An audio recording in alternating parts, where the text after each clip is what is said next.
or showers for female firefighters, which is a code and equity violation. So this funding is to get an architect on board to do some designs for a building addition to provide those facilities, as well as some other improvements. Next project at the same fire station is outdoor stair removal. There's a set of concrete stairs outside the building that have been blocked off and not used for many years. They're concrete, they're deteriorating, they're unsafe. So this is to have some money available for town staff to be able to go in and do some repairs. There's going to be some materials required to do that, so that's what the funding request primarily is for, with the intention of doing it in-house with staff. Next category, sidewalks. First project, sidewalk ramps for $65,000. That's an annual request from the engineering department. We are required by the U.S. Department of Justice and ADA to replace ramps when we're doing any kind of paving project, so that money goes towards ramps for our paving work, as well as other areas in towns where we know they're necessary for handicap accessibility. Yes, Mr. Royko. Do you have an inspector? I'm sorry, thanks. For sidewalks now? And is he a part-time inspector or what? Which has been normal in the past, I know. Yeah, we had a part-time inspector that transitioned to another position last summer. We've been trying to fill it. Right now, we have some candidates for a seasonal inspector, which would be part-time, mostly through March through November, that we're going to be interviewing soon. So I'm hoping to fill that position soon, but as of yet, it's still vacant. Okay, we badly need that, and I'm addressing that gentleman in the audience right there. So, okay. Stop looking around, you know.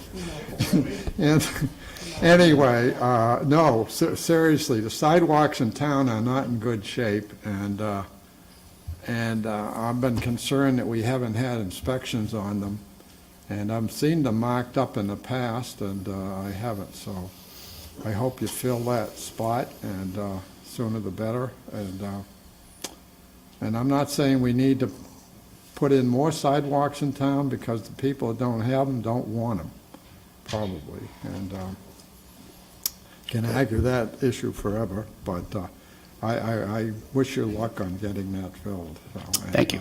Soon. Okay, thank you. Okay, next project is a new one you might not have heard about here before. This is the Lot Sip Great Meadow Road and Marsh Street trail improvements. The town has been awarded funding. This is state funding. It's local transportation capital improvement program funds. It covers 100% of construction costs. The town is responsible for design costs. So this request is to get a consultant on board to design trail improvements, which will be bike ped improvements between the Putnam Bridge, that DOT's trail that will be coming down to Great Meadow Road, along Great Meadow Road and along Marsh Street to the intersection with Main Street and Church Street. So it's a good-sized project. It's actually a two-phase project. This is for consultant design funds to do that. This is for what? Design? Design. Design. Yeah, it was initially intended we would do it in-house, but we have gotten to be so busy that it makes more sense to have a consultant do it just to expedite the project. Okay. Even though you've done studies in the past on it, but not... This is for actual design of construction improvements. We have construction funding. Okay. Our next category is town buildings, roof consultant renewal. We have Tremco on as our roof consulting contractor. They're in a 5-year contract. This is to fund year 3 of that contract. So this is usually an annual request. The second category, or the second project in that category, is roof routine maintenance. That's a $25,000 request. That's for larger projects that are beyond the scope of what they do for their consulting work for us. So those are the requests related to town buildings this year. For schools, we have a replacement of Webb School walkways and stairs for $120,000. There's been a long history of the walkways and stairs at the school are in poor condition. They're crumbling. They have to be repaired very frequently. So this is to really do replacement or where there's selective repairs that are possible to improve safety and just address that issue once and for all at the school. The second project is replace roof D at Highcrest School. This is just another phase of a continual project for replacing all of the roofing systems there. I believe the building has 13 roofing systems. So we've been, I think a couple of them were done last year, so this is to fund another phase of that. That's $175,000.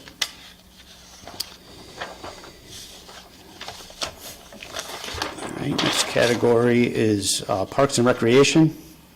First project's the Nature Center concrete sidewalk and ramp. There's been some issues with the sidewalk and ramps going in there, similar concrete deterioration that keep having to be repaired. So this is just funds to address that safety issue at the entrance to the building. Second project is playground equipment replacement, $50,000. Many of the parks and schools throughout town have equipment that's either broken or it's been damaged, and this is to really start replacing that infrastructure. It's just the first phase of it. There's a lot of need, but at least this gives Park and Rec some money to start moving forward with it. Next category is economic development. There was $200,000 allocation to grant matching funds. The intent for that funding is to seek a historic restoration grant to restore Old Academy. It's a 50-50 match. So what we're looking for is the $200,000 would go towards a state match of $200,000 to do repairs to that historical structure. And the final category, yes. What are the repairs required there? There's a number of repairs related to the roof, to the steeple up top.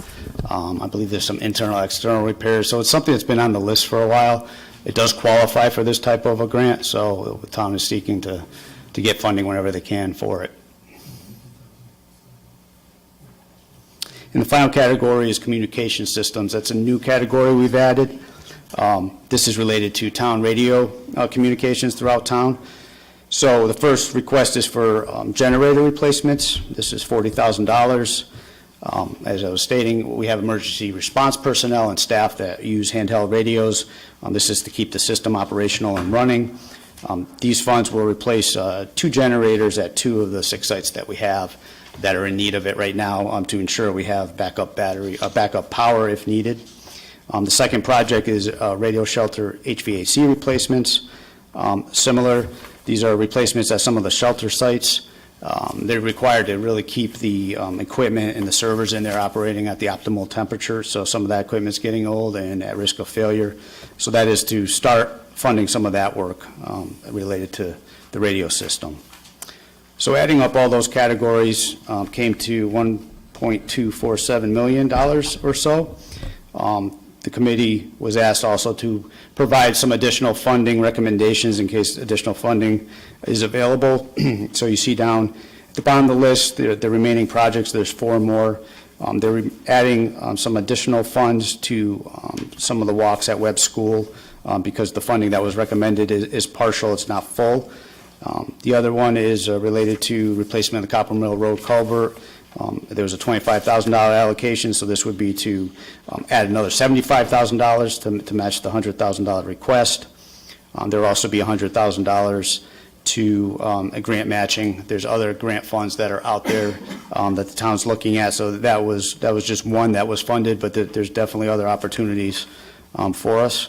And the last one is a new project that was not on the list prior, and that's replace boiler at the volunteer ambulance building for $35,000. My understanding is it's been a problem for many years. They have no hot water when it's out of service. So this is to fund a complete replacement. And again, that would be the priority order if there were additional funds available for council to consider. How much is this year's budget really compared to last year? Is it up or down? Up. Well, last year was a unique situation because we had the ARPA funding. So really all our capital needs went into the list that's being considered for council for ARPA funding. This year kind of returns to what we had done in prior years where they were given a dollar amount and the committee goes through and selects which projects they would like to fund and how much they would like to fund in each one of the projects. So historically, as long as I've been here, it's been about $900,000. This year, Mayor was asking for at least allocation recommendations up to $1.25 million, so it is an increase.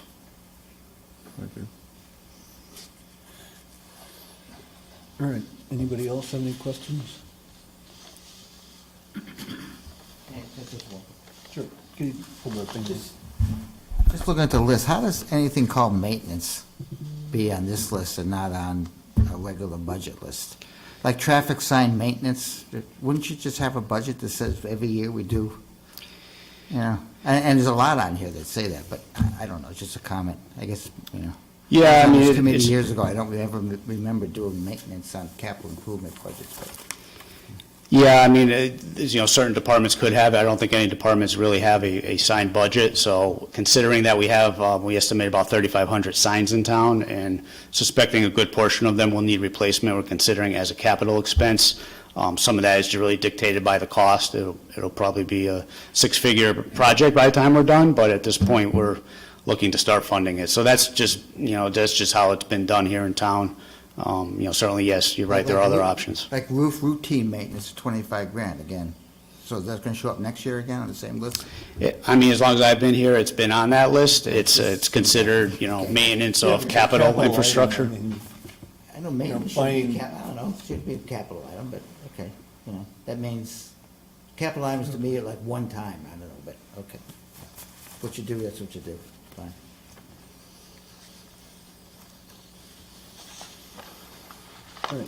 Eric, I want to thank you for being ahead of the schedule of the 5 items we have on today's agenda.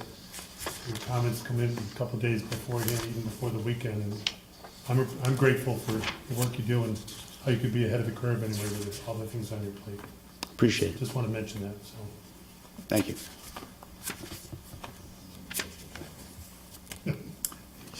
He's not going to do Yeah, anything. I want to get back to the terminology issue of the term maintenance. I kind of recognize what you're doing here and don't have any substantive concerns about that, but the terminology is a bit awkward. I would recommend that try to find a replacement term for the term maintenance in the capital budget, particularly if any of these things relate to or have as a part of the overall funding package for them any grants from the state, because in most state regulations relating to funding for capital grants, the state sees the term maintenance in there, and they immediately exclude it or knock it out as an ineligible item. I know that's particularly true in school school facilities building grants, and I'm strongly suspicious that that's probably true with other issues, other grants from the state and possibly from the feds as well. So. It's, when you're dealing with regulatory concepts, a rose by any other name isn't necessarily a rose. So, thanks so much. Okay, yeah, I could certainly talk with the town manager and the department head that's responsible for that, about that. Right. Yeah, I mean, and I appreciate all the work that's gone into this. I'm going to abstain on voting on it tonight because we just received it this afternoon, and I think it's more important than 5 minutes of being able to look at it. Does anybody else have anything else? Considering continue it for another meeting for us to vote on, or No. they need to vote today?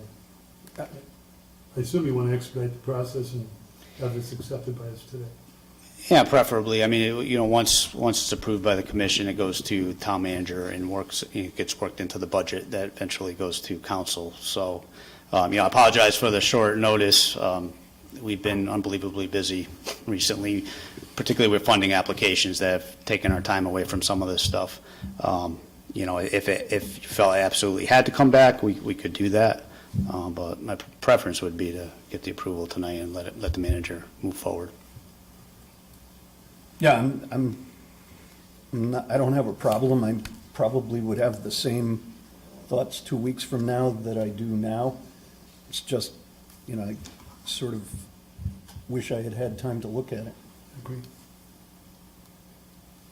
All right, somebody want to make a motion on 824 recommendation?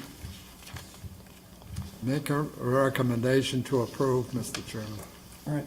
I'll Is there- second. All right, motion by George, second by Peter. Any discussion? If not, all in favor say aye. Aye. Opposed? I'll abstain. Thank you. Thank you.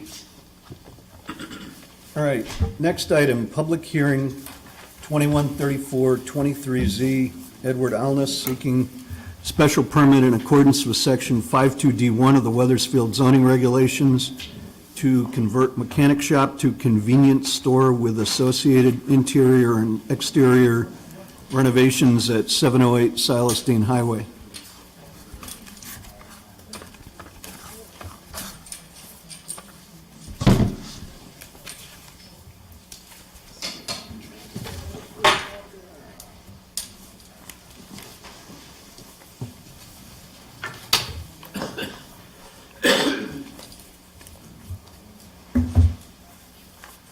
Good evening. For the record, my name is Marcus Puttock. I'm an engineer at Godfrey Hoffman Hodge, 26 Broadway, North Haven.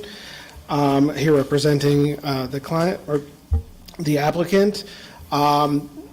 This application is to convert the 3 bays of a garage facility into a convenience store at an existing gas station at on Silas Deane Highway, just across the street, in fact.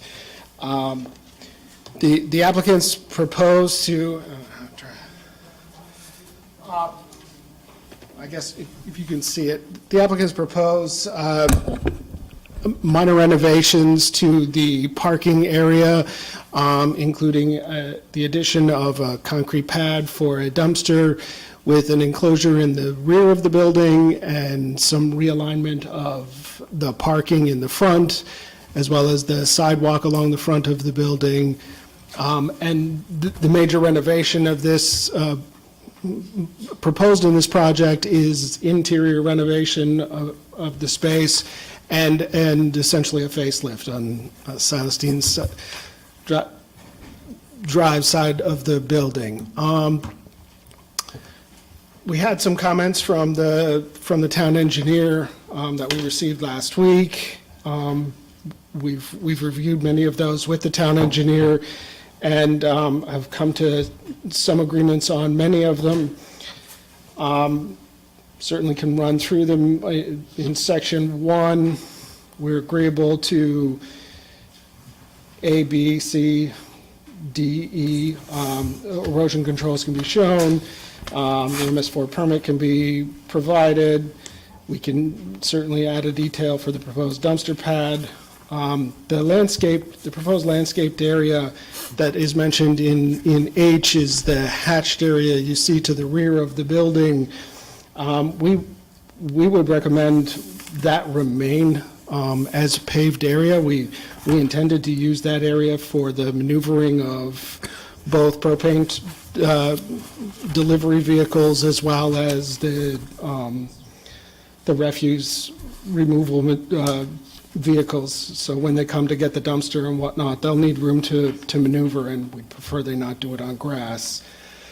We do not propose any major renovation or changes to the site lighting. We're happy to schedule pickup and delivery of the refuse and whatnot in the evenings or in the late evenings or very early morning so that they do not conflict with traffic.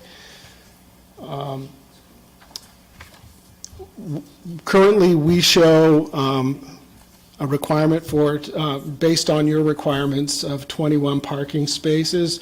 We have 23 shown. We would prefer to leave the 23. The town engineer had recommended we reduce that number to the 21. We'd prefer not to. If it's so ordered, then we will have to comply. The town engineer's request for low impact. Excuse me, can I ask why you don't want to go to 21? You just don't feel the need? We don't feel the need, and it's just further removal of parking spaces.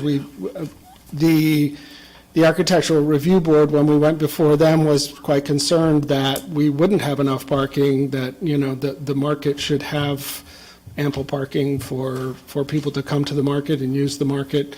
So we'd prefer to leave it. More is better? more is better. And you know, if there isn't enough parking, if it turns out that way, then people get, you know, deterred and don't come back, kind of thing, so. Can you indicate which three you would remove if you had to?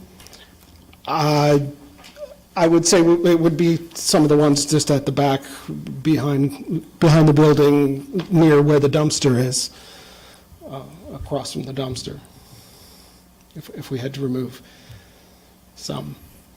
The note number 3 about stormwater runoff and an infiltration basin at the rear end of our parking,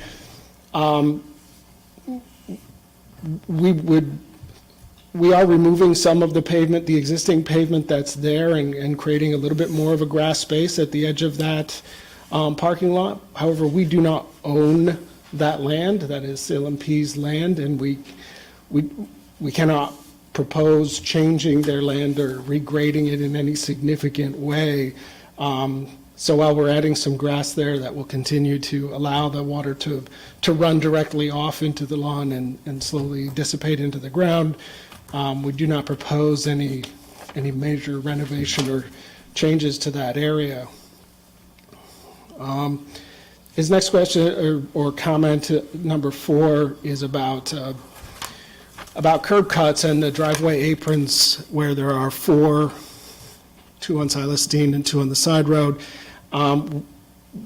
We had proposed and always intended to leave those as they exist today. We are unaware of any public safety or concerns or hazards with those driveways. There was a suggestion that perhaps we could create some of them with entrance-only and exit-only signs, and we would be happy to so mark some of the entrance that way. But again, we would prefer to leave them the size they are in their current configuration. They allow for easy access to the site, and they allow for the fuel tankers to easily access the site without running over the curbs, and so we'd prefer to leave them. Number 5 is a question about widening the driveway.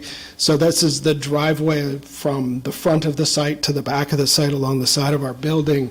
Currently, some parts of it are 17 feet wide, and it was noted that it should be expanded to 22 feet wide.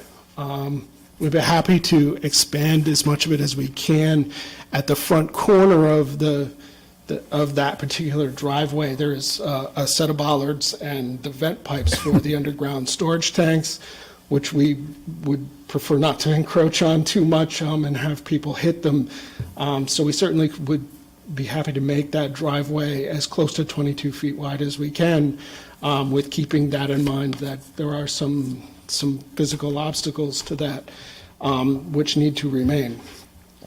Number 6, we're happy to revise our note. That was a Scrivener error. Number 7, we're happy to add those 2 notes and provide a record drawing when we are complete with the project.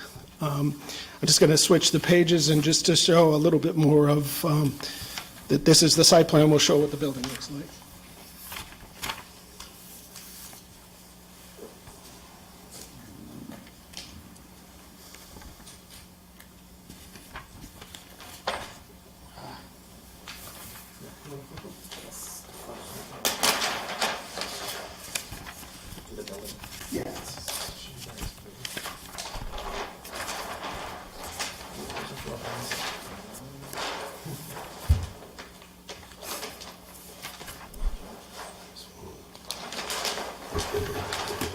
So this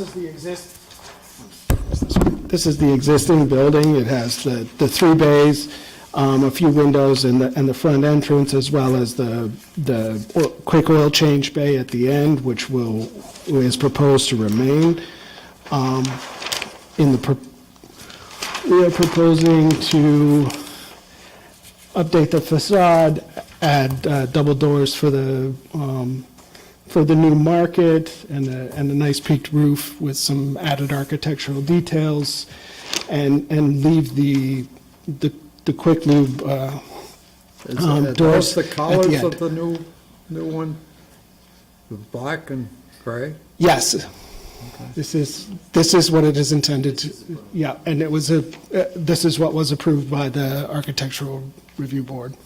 The design review that Design review, yeah. advises us?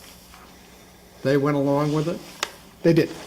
Or they said that's what they wanted? I'm sorry? Did they tell you what they wanted, or did? No, we proposed this and. You proposed this and they said it's fine? Okay. Fine. If the commission has any questions, I'd be happy to try and answer them. Yeah, your access to the back is very steep. Okay? You don't really have use going back there, do you, much? You're not gonna use it that much, are you, with cars and getting down there? They certainly can go back there. yeah. We are proposing to add an entrance to the store from the back, so that if people are parked in the rear, they certainly can walk straight up to the store and enter from the Yeah. back. They don't have to walk all the way around the building. I think you'd want to do that, yeah, absolutely. I certainly. wouldn't want to walk around the right side. No, to go up certainly there. not. So, Call right side looking from the back. we would anticipate that, like many convenience stores, a lot of people will leave their car at the gas pump and run in and then come back out and Yeah, right. jump in Be the up car. front, right? But we certainly want to provide opportunities for folks to stop and in the back and come in. Because that's kind of a steep walk up there, from the back, so. Yeah, there are stairs proposed to that back entrance of from course. the parking Yeah. lot.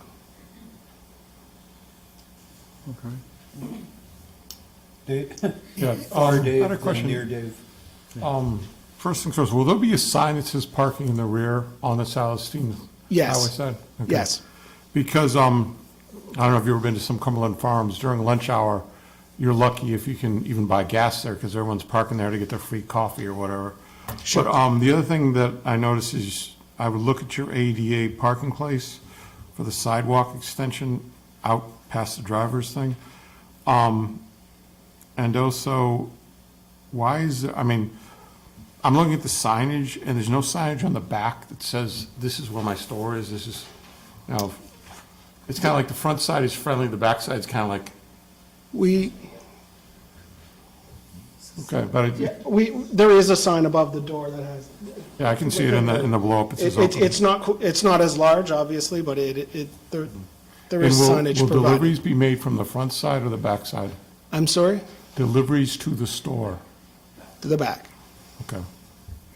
And the other question I had is, I'm just looking whether you've moved the propane tank.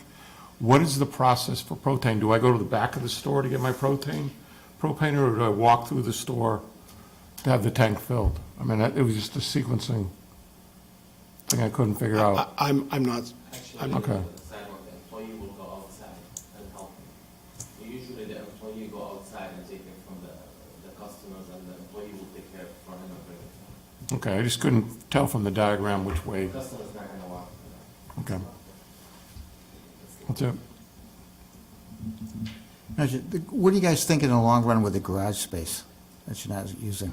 The garage bay, what are your thoughts in the long run? You just, that's a quick lube. So, oh, it's a yeah, quick little like a- look, it's yeah. existing not to be used, so maybe, that's just this Yeah. area over here, okay. Okay, I got, sorry. I see. Just they don't do that currently. No, but they got a little area here, so they're not using it, okay. I have a question of Denise on this. Do they have to put in shrubbery of flowers along the sides here, or anything like that? And why didn't you suggest that? They are seeking a waiver for the landscape requirements, and Really? Why? because they can't meet the calculations in your regulations because of the existing conditions. It's too narrow, sort of? Because of the way that the site is developed, they can't meet the minimum requirements for the landscaping regulations, so they're seeking a waiver. I did, in my memo, suggest that all existing landscape islands be reestablished. That what? The existing landscape islands be reestablished. Okay. And that's it? But that should suffice as a minimum requirement? It still will not meet the minimum. That's why they're seeking the waiver from the regulations.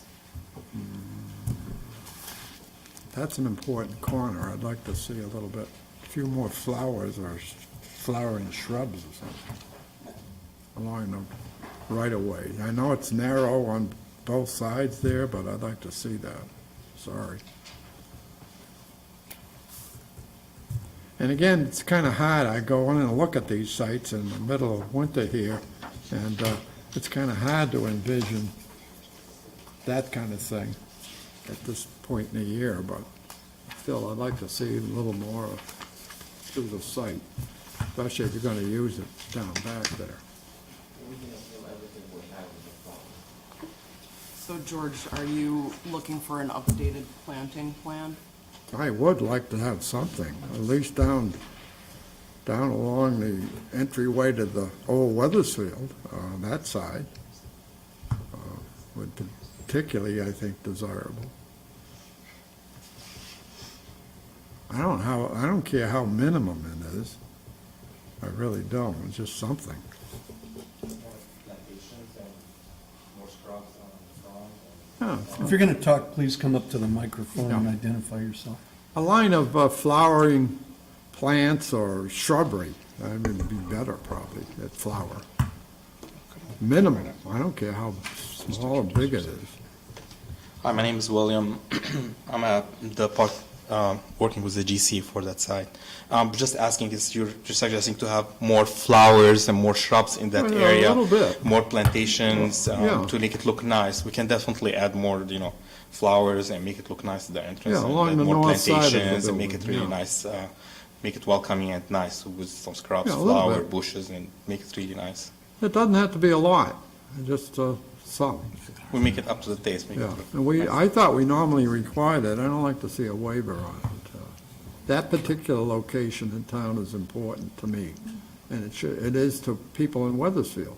It's the entry to the old Wethersfield. So, our historic district. Peter had his hand up then, Tom. I'd like to go back to the question about the slope. In one of the earlier memos that the engineer put out, actually goes all the way back to December, he showed concern that it's a 15% slope back there. Now, I don't live far from this area, so I know the area quite well, and actually, I go by it often, and it does concern me that that slope is so sharp. So you said that you're going to have stairs. Is there going to be a retaining wall? I'm just not clear how you're going to deal with that steep slope in the back. Could you show me where the retaining wall is, and how much are you going to lower it so that it's not 15%? We are not lowering it. What we've done is, we've put the parking further, essentially at the bottom of the slope. And the slope area, the existing sharp slope that's paved now will still be paved, but there's no parking or anything in that. And through the middle, we've proposed a set of stairs going up so that it's easier to walk up. You don't have to walk up the slope. So you're going to cut a swath? A swath through the middle pavement. Of the building, more or less, with steps, so that people don't have to go up that steep slope from where the parking is, right? Exactly, yes. So this set of stairs in the back, and we've just shifted all the parking down, maintained the minimum between the two parking aisles. All right, that makes sense. And then at the top, you're going to have a sidewalk? There is a sidewalk at the top, a proposed sidewalk in our entrance. The sidewalk extends past to the refuse area and to the propane area. There'll be railings all around for safety, right? And where railing is required with more than 3 steps, yes. All right. Is that marked on the plan, that there'll be railings? There are railings shown on the sides of the stairs, and there's a railing over here at the end. All right. Okay, that's important for safety. Yeah, The parking lot's in terrible condition now. So Yeah. are you going to redo that whole parking area? we do intend to repave essentially the bulk of the site, Right up to your property line? yes. Okay. Yeah, the whole site would be, essentially the whole site is repaved. The question he also had about closing up the entrances a little bit, just to make it a little bit easier for people to channel in and out. Did you consider that? And would you consider doing that? It's one of his recommendations. It is, and I spoke to that some, and we would prefer not to. We are unaware of any health or safety concerns with the ones as they are now. And I feel that it chokes down certainly delivery vehicles and especially the gas tankers from getting into the site. They end up running over the curbs, running over the sidewalk, making more damage with it choked down. So we would prefer to leave them as they exist now. Did you discuss that with Derek? We have not discussed it at length with him. We So certainly this is just your can. opinion versus his, right? It is. Okay. Thank you. Tom, and then George. Couple of things. First off, in dealing with the issues that have just been raised, the amount of the impervious area, would that be affected by your repaving and the construction of the concrete stairs? We are reducing the amount of impervious paving. You're We're not reducing increasing it. impervious? Yeah, Is the very new- minor is the amount, pa- but Is the new paving going to be impervious, or are you going to have techniques in that repaving that would allow for, it will be impervious. It will Just be standard impervious. pavement, is proposed. it'd be great if you could be able to further reduce the impervious percentage on that lot. Okay, secondly, with regards to the issues that Commissioner Oracle had just raised, I tend to agree with the importance of the landscaping. I guess this is more for Denise to respond to.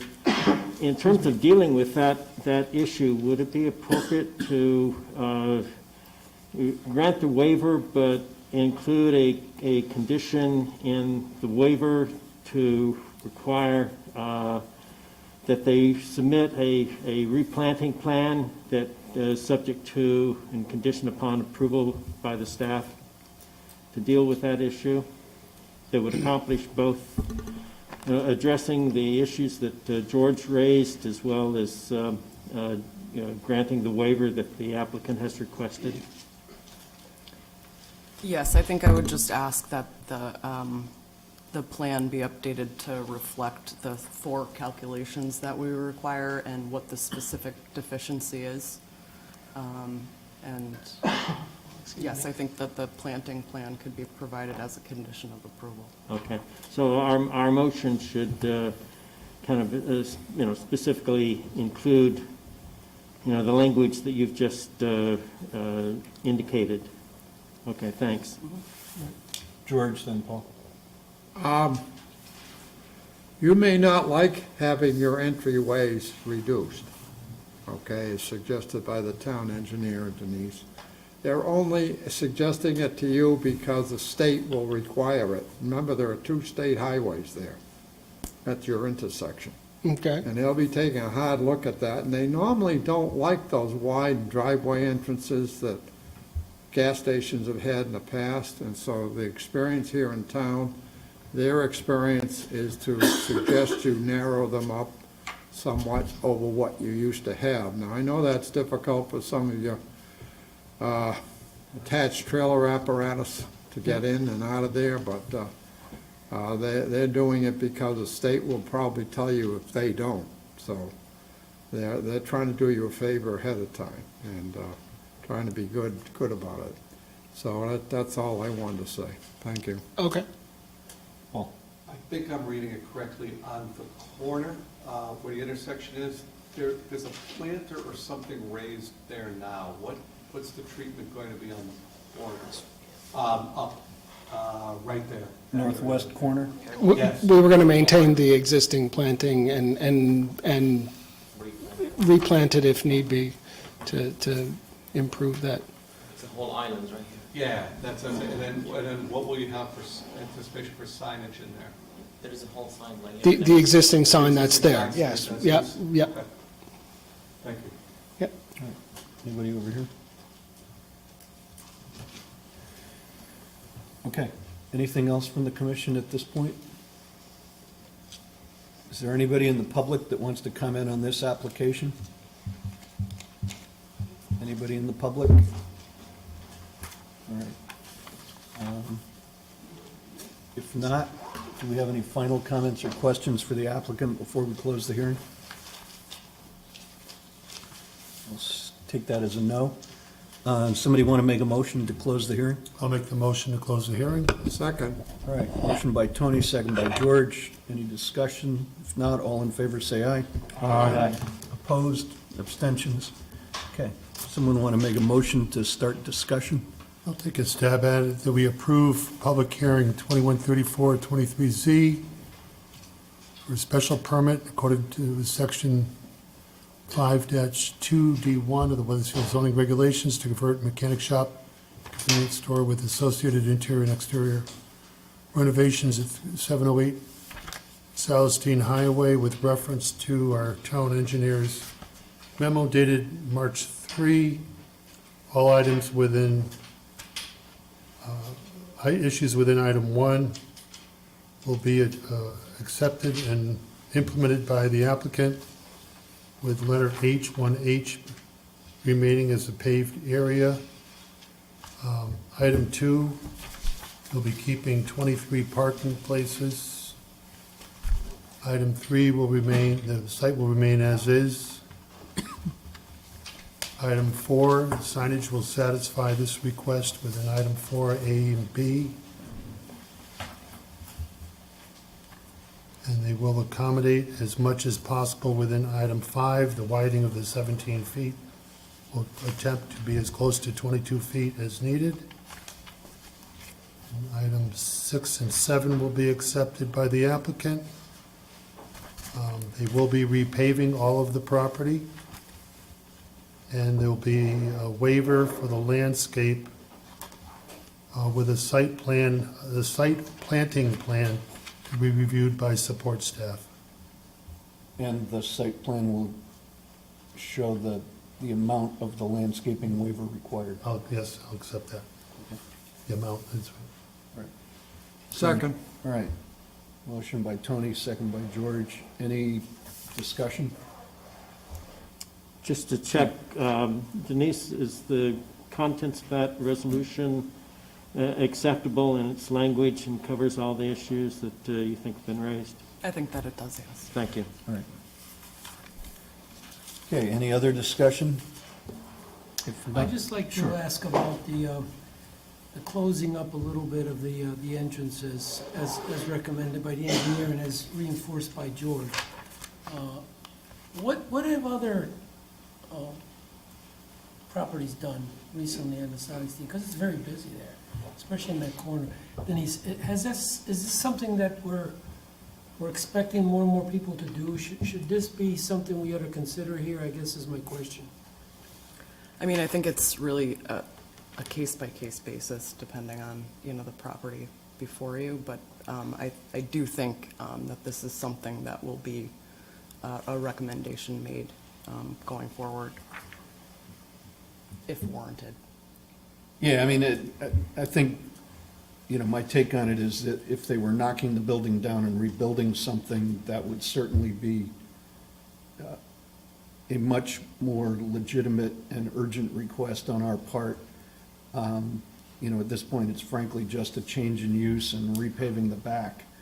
And if DOT requires it as, a condition to any approval that's required from them, then that would override, it would essentially carry out what the engineer has been asking for. All right. So we're leaving it up to DOT to decide, more or less. Okay. Yeah, I mean, and, if there had been more opportunity for kind of back and forth and robust discussion between the applicant and the engineer on, how to accomplish things, but, if that wasn't part of the plan and they did provide legitimate reasons for not wanting to do it, I think, we're not creating a hazard that doesn't already exist. Yeah, I just use that corner quite a bit, because I live right around the corner more or less. And sometimes it's difficult when you're going in and out of there to know exactly where you are. It is a little bit of a problem, being so wide, people going in and out.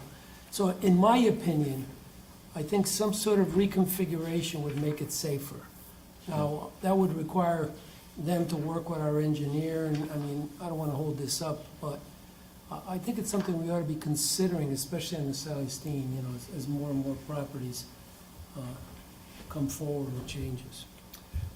Yeah, That's- I think the only other thing that I would add to that is that by moving more of the activity and the parking to further down the hill behind the building, it's probably making things a little bit better, because right now, all the people coming out of the gas pumps are trying to figure out how to get into one of the westbound lanes, and Exactly. you can't, so. Yep. Yep. All right. Tony. There was a notation from our fire marshal, I think, about the windows located at the front of the store shall not be blocked with any items. I think that should be just part of the record. Is it too Yeah, I late? mean, it's part of the record, if you want to make that one of the conditions, just to, Throw it in. I'd like to add that as a condition.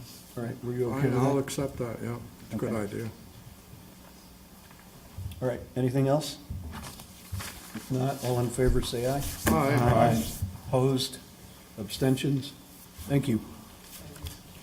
The next item, 213123Z, regarding change of use from liquor store to nail and makeup beauty salon, is not going forward. Is it The lease, just tabled, or is it withdrawn?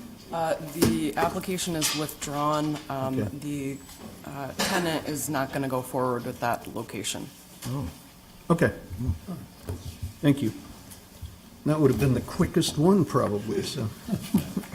All right, next item, 3.3, public hearing, 213623Z, Sheldon, Crosby, Lark Architects, seeking a special permit in accordance with Section 52F2 of the Wethersfield Zoning Regulations for outdoor dining, facade, and associated site improvements at 1301 Silas Deane Highway.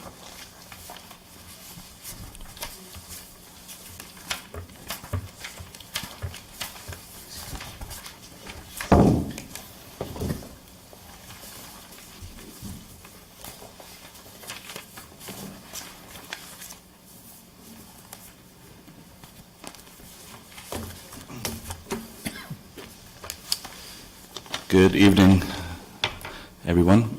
My name is Scott Miller. I represent Doro Restaurant Group. We're based out of West Hartford.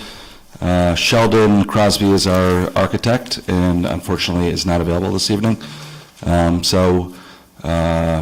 again, I'm Scott Miller. Gentleman next to me is Dorian Puka, is the owner of Doro Restaurant Group. We currently have 6 restaurants and bakeries in the state of Connecticut. And we are moving towards Wethersfield. We are taking over 1301 Silas Deane Highway, which was formerly Chip's Family Restaurant that closed early last June.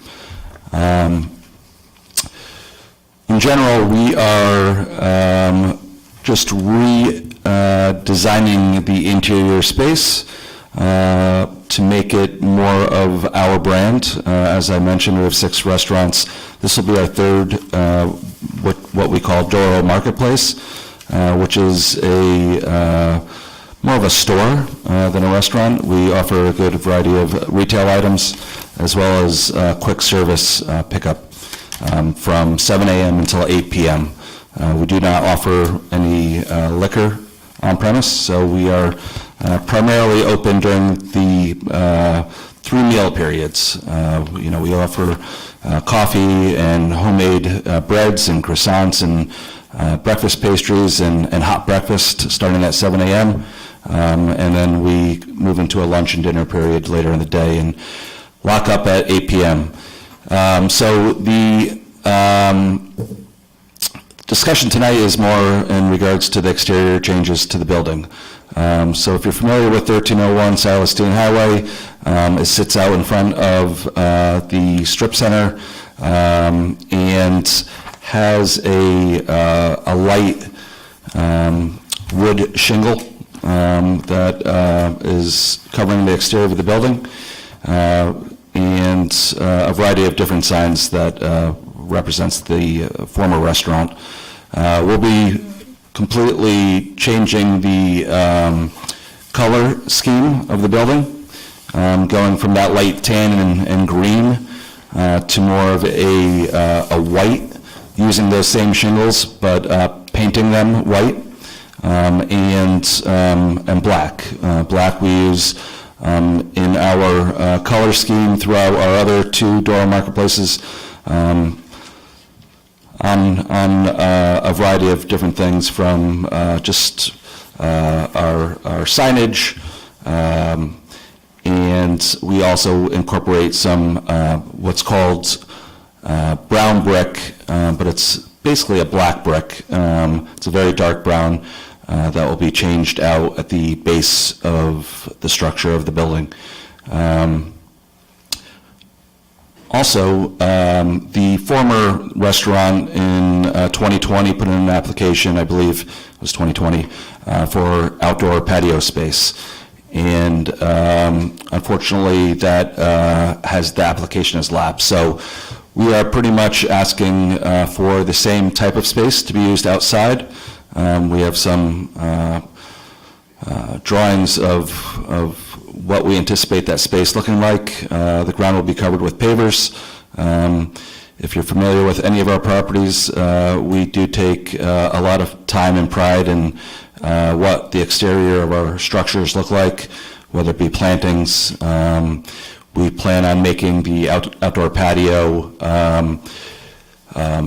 there'll be signs with our branding that are not permanent, but they're able to be removed, that go around the outside of these pavers. We're not necessarily changing anything about the building. There's still a front entrance in the same spot as there was, and a back entrance in the same spot. We'll be receiving deliveries in the rear, and I am open to any questions. All right, anybody? Again, our engineer had some questions in regard to drainage. Have you seen that memo and any response? We saw the memo, and the way that the pavers will be set up for the patio will allow for perfect drainage from that side area. I think originally there was conversation about another type of surface to be put in over that grassed area, but the way that we plan on laying out the pavers in that area will allow for plenty of drainage. Okay. Just to be clear, you're talking about the March 4th memo that only has 2 items on it? Correct. Yep, okay, good. Just want to make sure we're on the same page, Yep. literally. George? How many restaurants do you have elsewhere in Connecticut, and where are they? Sure. So we have 6 current restaurants. 2 are the same as this restaurant, the same theme, the same food, the same hours. Those are Doral Marketplace, located at Windsor Locks and as well as West Hartford. We do offer 3 full-service restaurants in West Hartford Center. Treva Restaurant and Bar, which is Italian. We offer Zohara Mediterranean Kitchen, also in West Hartford Center, and Aver Brasserie, which is a French restaurant. And we also own and operate Artisanal Burger Company in Manchester. When do you anticipate opening? We would love to open late summer, Late summer. early fall. All right, thank you. I think that's it right now, Mr. Chairman. Peter? I didn't really have a chance to compare this patio to the previous patio, but maybe you could just clarify for me. Is this the same square area, same seating arrangement, more or less the same arrangement and size as the previous one that was approved? It's very similar. We looked at the seating, and I believe it's within 10, but we've eliminated more seating from the inside by 20 or more. So the total seating count is actually less combined than it was as the former restaurant. Because you anticipate having more retail business than sitting down and eating? which Correct. Not only do we have tables for customers to sit at, but we have a variety of different retail shelving units and grab-and-go type of units throughout the restaurant that take up maybe an extra 10 to 20% of the dining space that was used in the former restaurant. The former restaurant didn't have much retail in it. They had zero retail. I think they sold their pancake batter, which we found. Negligible. Just one other question on that patio. I can't remember, did it have a canopy? Does this have a canopy on it? No, there will be awnings running against the side of the building where the patio will be, which will cover a few of the seats, but we plan on doing umbrellas on the actual tables that are further out from the building. All right. Paul? A couple more questions. How far back is the, where it juts out, how far back from the Silas Deane is that? The closest seating? Well, I believe, I'm not looking at the same picture as you, but I know that there is, from the curb to the first sidewalk, I would guess is 15 feet, and then from that sidewalk to this patio is probably, once again, I'm estimating another 20 to 25 feet until we put up our patio barriers. So approximately 40 to 50 feet. I was just trying to picture, I can picture where the sidewalk is down there. And then for the outside service, it's not table service. Patrons bring their food out there, consume it, and then they dispose of it themselves. Correct. We are not a full-service restaurant. We're a grab-and-go, fast casual, so we do not have servers in our restaurants. We do have service staff that helps clean and clear, but not necessarily people that bring the food to your tables. And then what would the hours of the patio be, same hours? Same hours, same hours. Anybody over here? Anyone else? All right, anybody in the public wanting to comment on this application? Sure, come on up, please give us your name and address for the record.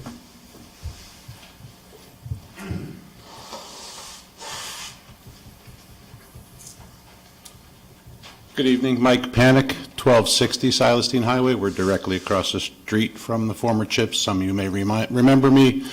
We, in the last 2 years, have been also doing the work at Puritan, putting up 1210. And I just want to speak, just generally, I had no idea. I saw the thing, had some things near our property, so I just want to speak on behalf of this gentleman. I'm very much in favor of this. I think the grab-and-go concept would go very well. We anticipate having quite a number of employees that will probably cross the street at the light and use this place, so I just want to say that I'm definitely in favor of this application. Thank you. Thank you. Anyone else in the public? All right. Any If further not, questions? Anything from anybody else here? All right. If not, is there a motion to close the hearing? Motion so made, Mr. Chairman. Second. All right, motion by George, second by Peter to close the hearing. All in favor, say aye. Aye. Opposed, abstentions? Okay. Thank you. Someone like to make a motion for starting a discussion? I'll make a motion to approve this application as presented. That I would just, subject to the two comments from the town engineer. Oh, yeah, the that two are, from the memo? Dated March 4th. Okay, I can accept that. All right, Second. okay. Any discussion? Yeah, I guess all I wanted to say was, you know, I don't have much design sense, but I think this looks really nice. Yeah, it does. All right, all in favor, say aye. Aye. Opposed, abstentions? All right, thank you. Next, item 3.4, public hearing 213723Z, Colvest Wethersfield LLC, seeking a special permit in accordance with 52F2 of the Wethersfield Zoning Regulations for outdoor dining, parking lot modifications, and associated site improvements at 1078 to 1090 Silas Deane Highway.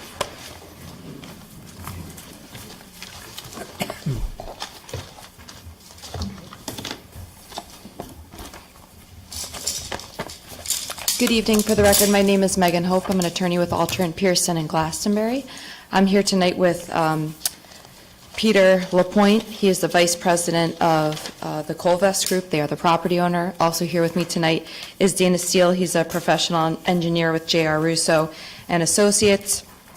Our application tonight is for a modification to the plan that was approved back in 2003 when the buildings as it exists today were currently constructed. We're also asking for a special permit for outdoor dining that is proposed adjacent to the existing Starbucks. This site, I'm sure everyone is familiar with. It's 1078 to 1090 Silas Deane Highway. It's located on the east side of the Silas Deane, a little over 4.5 acres, located in the RC zone. This is the site that's north of the Home Goods and the Walgreens and across the street from the TJ Maxx Plaza. The site currently contains 2 buildings that were approved in 2003. The north building is the CVS building. Are you pointing, Peter? Okay, excellent. It has He's pointing north. He's pointing north, okay. So it has a drive-through located on the south side of the building, and there is that drive aisle that goes between the 2 buildings. The building to the south is a multi-tenant building. Going from north to south, we have Quest, Great Clips, Chipotle, AT&T, and then the Starbucks, which is located on the southerly portion of the building. The Starbucks also has an existing drive-through located on that southerly facade of the building. The site has 2 existing curb cuts. The main curb cut is located at that northwest corner of the site. There are 2 outgoing lanes, a straight and turning lane and a left lane, and then also there is 1 lane coming in. We also have 1 more curb cut. It's to the southern portion of the site, as Peter is pointing to, I'm sure. It's an in only, so you have to be traveling north on a Silas Deane, be in that right-hand lane in order to turn right into the site. Currently, all deliveries that occur at the site come through the northern entrance. So we have a lot of large deliveries, large trucks that come for CVS and for some of the other tenants. All those vehicles are coming in through that main entrance to the north. They're going along the north driveway, and they're going behind the buildings. And Peter has indicated to me that they typically either back up to the tenant spaces, turn around in that large paved area behind both the buildings, and then they exit back out through that northern entrance at the signalized light. So that's how that's the current traffic pattern that has existed for trucks and deliveries for about the 20 years that the site has been open. We were approached by Starbucks. I know this board has seen some of the different Starbucks applications that have come in recently, but what they're doing on sort of a company level is to try and make their process more efficient. They have some techniques that they're working on the inside of the store to make it more efficient with different technologies and how they're making the coffees and the different products, but they're also working to increase the efficiency of their drive-throughs. And one of the ways that they found that they can do this is by increasing the distance between the window where you pick up your order and the location that you order from. So currently on the site, we have a pickup window and an order location that is 64 feet apart. And what we're proposing to do is to extend that location. Obviously, the window, the drive-through window, is going to be staying where it is, or where you pick up. So we're moving the sign more towards the west so that we have 112 feet of distance between where you order and where you pick up. That allows the Starbucks team members to work on 6 orders simultaneously, which makes it more efficient because they're able to get out the orders faster. So what they're finding is by making this change, by expanding this distance, they're able to keep the drive-through lane moving faster. It's more efficient, and you're not getting as long of queues by increasing this distance. Sure, George. I hate to interrupt you. That's okay. But you're doing very well. I will. You think this is really going to make that place more efficient? I do think it's really going to make it more I think efficient. it's a good try. Okay. I hope you're successful. Has it been utilized somewhere else? Yes, To yes. get rid of the congestion that Starbucks tends to have? Yeah, they've done this all over the country. I know typically when they come up with a new concept, they're trying it in different locations, and once it works, then they're applying it at more of a mass level. So this is something that they're trying to do on all their By drive-throughs. spreading out the entry right the- points. where you're telling the The person order and the and the get intercom and where you're picking it up. Correct. No, okay. George, I was recently out of state, and they actually had people with the headsets on, So that's another knocking on the windows, and yeah 10, 15 cars out. yeah. So that's Everything another was flying technique right that by. they'd use at like Chick-fil-A and things like that, which Yeah. is similar. Peter? By moving it back, are you risking moving the queue in front of that entrance? Yeah, so the distance that we have for queuing cars is the same for as it exists to now and as we're proposing it. So we're not expanding the length. What Starbucks believes is by making this change, we're able to move the queue faster. So we don't think it's going to back up any further than it does today, because we think, if anything, it's going to get faster because the cars are moving forward, because we're not waiting, because they're only right now able to do 3 orders at a time instead of 6. So basically, by increasing that distance, you're having more people waiting to pick up their coffee. Right, but the difference is they're waiting in front of where they ordered instead of behind it. And that's what's really key to moving the queue faster. Yeah. Why did you move the parking? Okay, I was The getting to sudden that. parking. I mean, it's not the lineup and stuff, but why, you moved them, they were all Yeah. going this way, now they're all going that way. Why? Yeah. Avoid conflicts.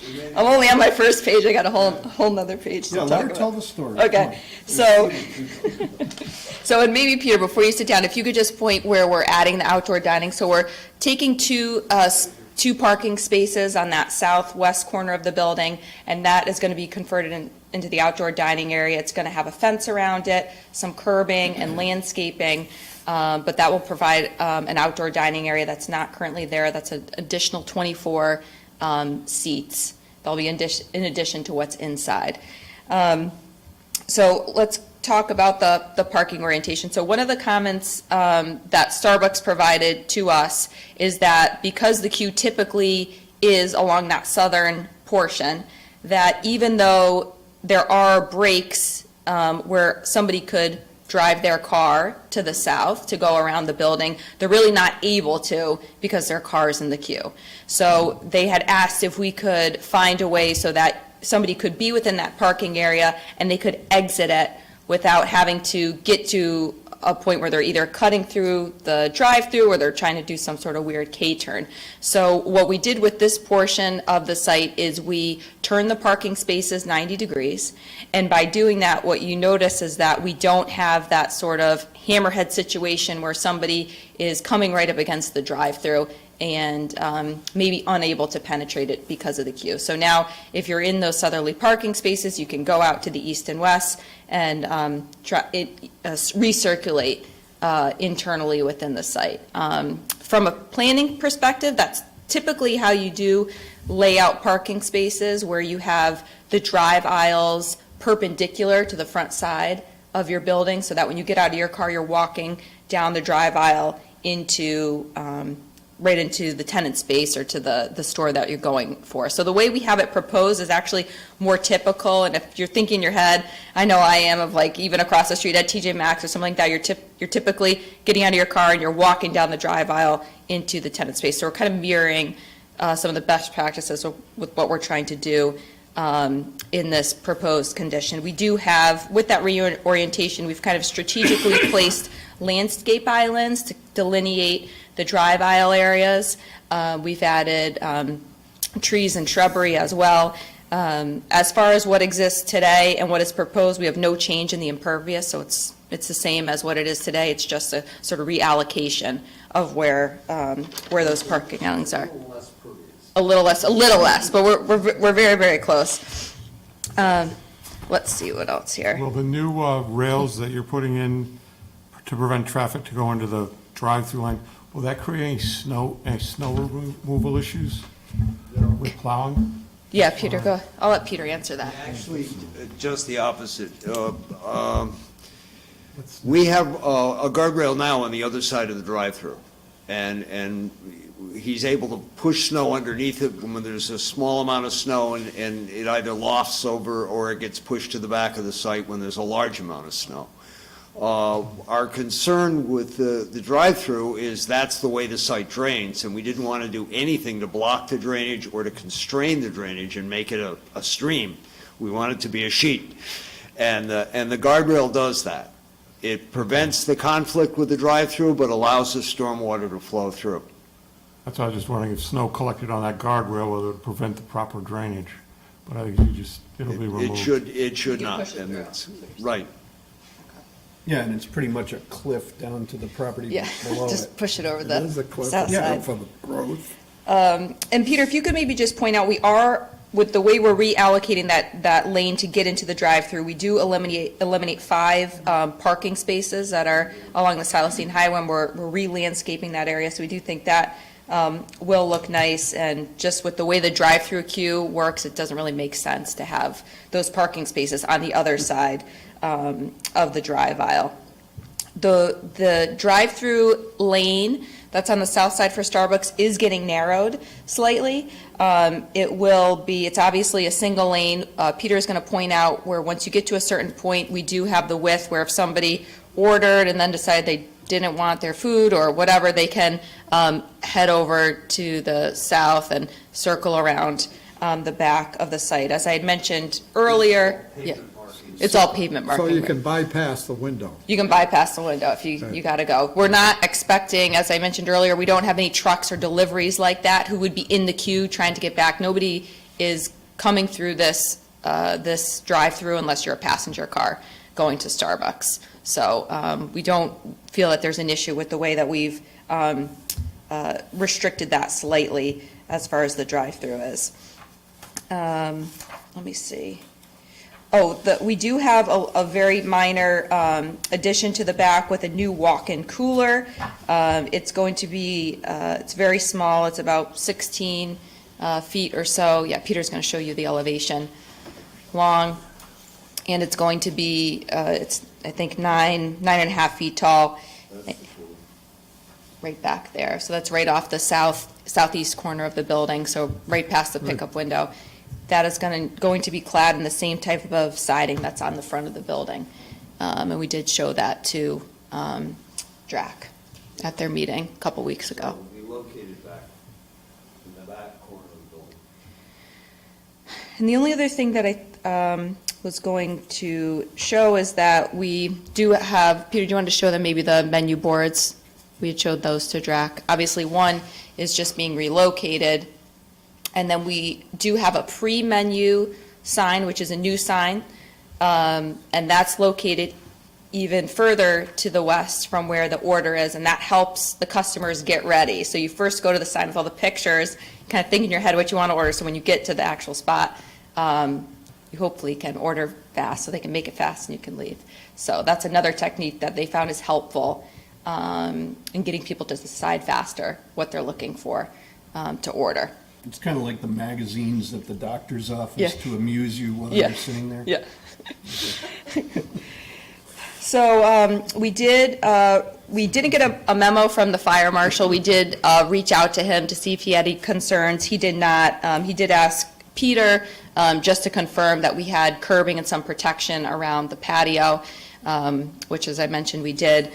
We had 2 memos from Derek.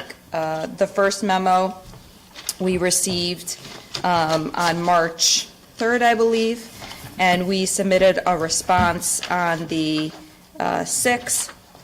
And did everybody get our responses to that? Yes. And then Yeah. Derek also issued the He issued, response. and then he issued a It response. just has one. Yeah, I never gotten one with one, so that was exciting for me personally. Call it a win and go home. Yeah, exactly. So do you want me to, I'm happy to go through No. okay. And we are okay with the one comment that we got today, we are okay with moving with moving that light post. So, And that light post- yeah, Peter will point that out. So what Derek was suggesting is that rather than put it at the apex of these 4 spaces, we move it over and put it on this island. So instead of moving it 3 feet, we're moving it 14 feet, but you're moving it closer to the building. The light projection is still over the parking spaces in the drive aisle, and So it works. it can't go off-site. Good, thank you. So I think, yeah, go On the ahead. drawings, it showed a future walk-up ATM. Is that a Starbucks ATM, or is it? Yeah, Peter, That's- yeah. That's shown over here. Okay. And it was in the original Very approval. expensive and coffee. I actually tried to take it out a couple of times, and Mr. Colacino said, no, somebody's gonna want that. So that's a walk-up ATM that would be here.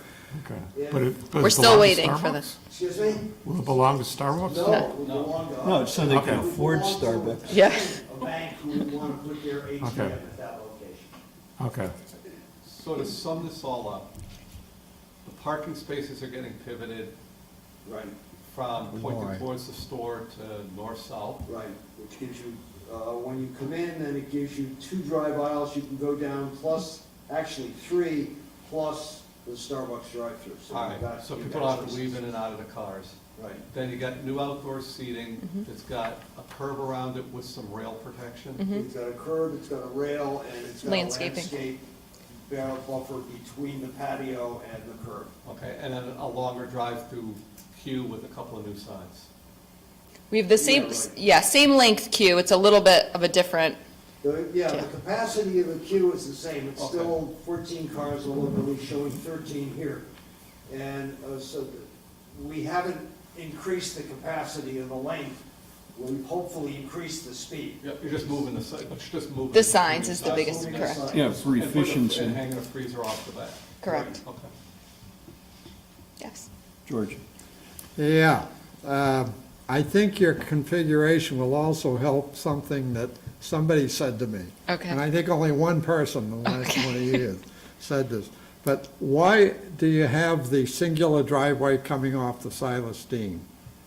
And I don't know why they said it, because I don't think it's a problem there, Yeah. ever, even on the worst days, I don't think. It's never been a problem. I know personally, I always miss that one and have to go in the one to the Yeah, north, I but, think I would. yeah.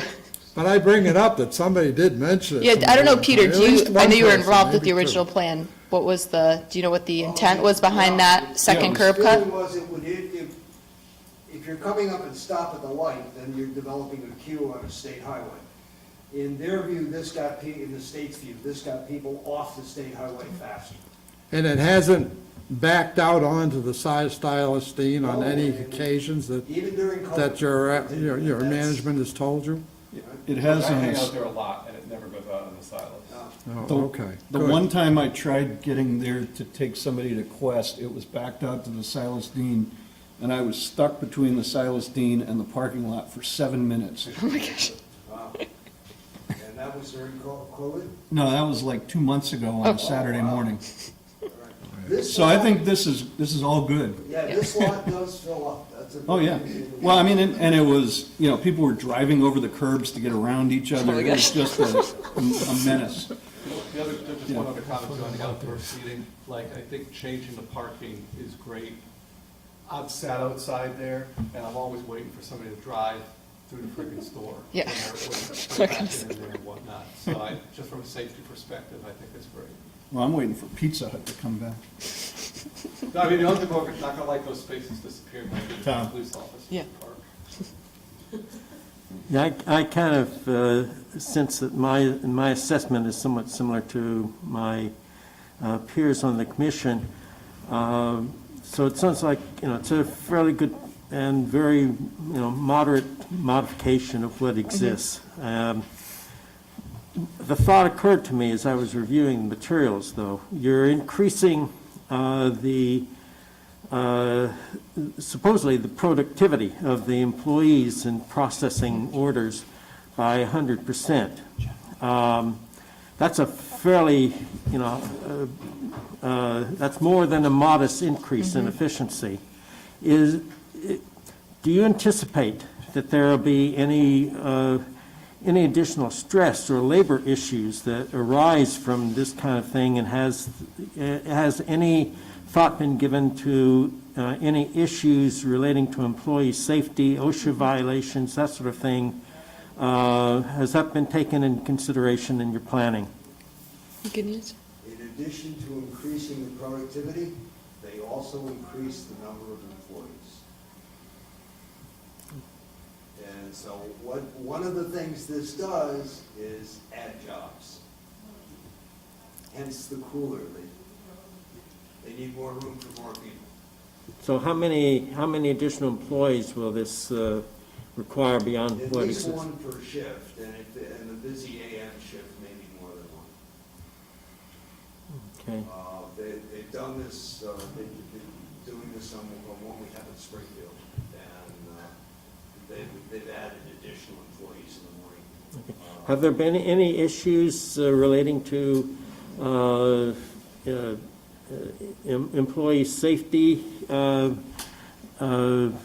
downgrading as a consequence of the modification of these configurations? I don't think there's any safety issue that I'm aware of, and I'm not aware of any employee issues related to moving the menu boards. Okay. All right, well, I'm just, that thought occurred to me as I was reviewing, is the only real, issue that I could speculate that might arise from, what you're proposing. So, thank you very much. Yeah, and I think the only thing I'll just add is that there's also, Starbucks is obviously doing these exterior changes and also some interior changes as well. And I think the intent is really not to overwork the employees, but to find a way so that it's more consistent and more efficient. So I think overall, it's will be a positive impact. George? I want to congratulate Starbucks for trying to improve this site, because I think it's a better site than we had heard here in town. Might be going in down at the foot of Maple Street, which would never have worked. And the DOT would have done this to it, among other things. I'm not sure I could have approved it for the same reasons. That Maple Street would have been a difficult place to get out of, and that corner site down at Middletown Ave would have been not good. So I'm glad you guys decided to go ahead at this location and improve it, and I hope that this does a good job of doing that very thing, and I think it will. Thank you. Anybody else? Tony? Is Chipotle jealous? No, they're very happy, actually. They don't want outside dining too? That I think they're gonna take advantage of the one somebody else is paying for. Okay, anybody to the left? To the right?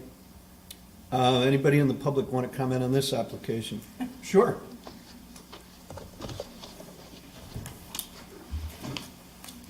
Chipotle is happy.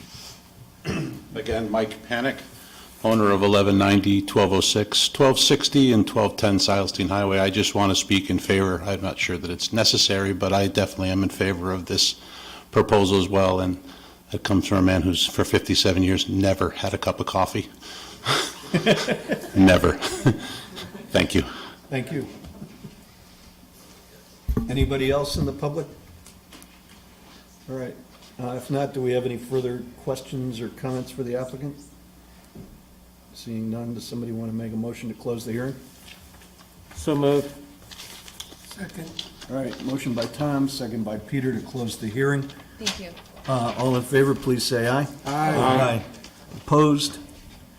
Abstentions? Would someone like to make a motion to start discussion? I make a motion to approve. With the one condition from Derek's memo of March 7th? Yes. Okay. Is there a second? I'll second. Anybody else have comments, stipulations, conditions, anything? My only other observation is, do the employees park in the back of the facility? I don't think it should be part of that, but probably a question, it's a concern, and I think that's where one of the observations were. Make it a condition. Chad? I'll accept it. Want to add that we'd like all the employees for the plaza to park in the back, especially with additional employees at Starbucks. Maybe you can encourage it, What's the reason for that? to keep the spaces out front available. If you drive around back, Isn't that their business, though, where they put their guys? there's It's their nothing in the parking lot. back. Well, I understand, but it's their parking lot. They Well, I think should we be able to do what they probably want. put that in as a condition 20 years It ago. was too. a condition of the original approval. The original plaza. But I'll make it an observation, not part of the, Yeah, and encourage employees to, we encourage the employees to park. I accept it. All right. Anything else? If not, all in favor, please say aye. Aye. Opposed? Abstentions? Thank you. Congratulations. When they gonna start construction? Tomorrow.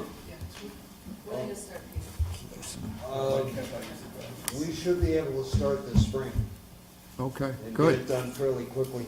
thank you. Our understanding is Starbucks also wants to come back and do an interior renovation once we've done this.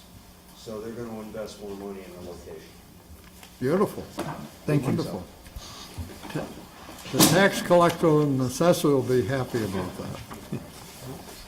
All right, now for something completely different. We have a public hearing on application 213523Z, Town of Wethersfield seeking a zoning text amendment to Section 513 of the Wethersfield Zoning Regulations for adult use cannabis establishments.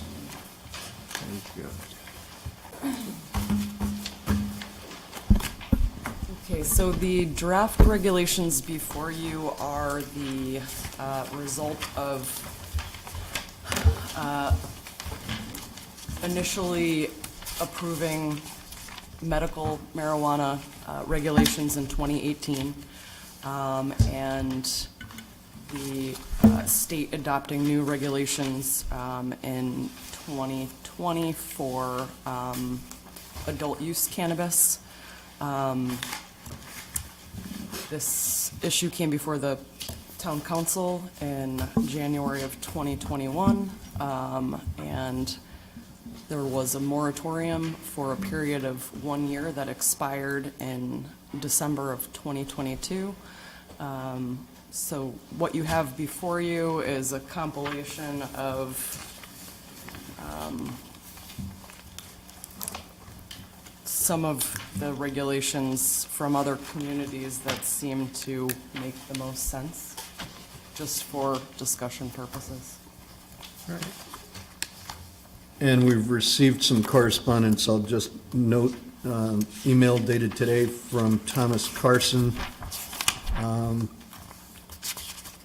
Correspondence, testimony from March 2020 from the Central Connecticut Health District. A letter from the Assistant Director of Social and Youth Services. All of these expressing concerns. A letter from Chief Rafael Medina from the Wethersfield Police Department, expressing 4 different categories of concerns about allowing these establishments. A letter from CROG indicating that they find no apparent conflict with regional plans or policies. So, is there anybody in the public that wants to comment on this application? Let Tom go first, and then...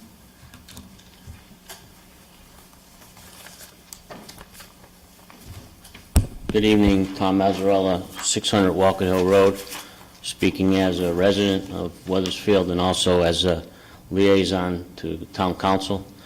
I just want to remind everyone that this did come before the council at the request of P&Z, and it was voted to move forward with prohibiting the retail sale of cannabis in town of Wethersfield, and that it was our intention, the council's intention, that P&Z would provide regulations that would accomplish that. And I just wanted to remind everybody of that fact. On a personal note, I have not found any health benefits to the recreational use of cannabis, and I understand it's a state law, it's allowed, but I don't think the town has to promote it.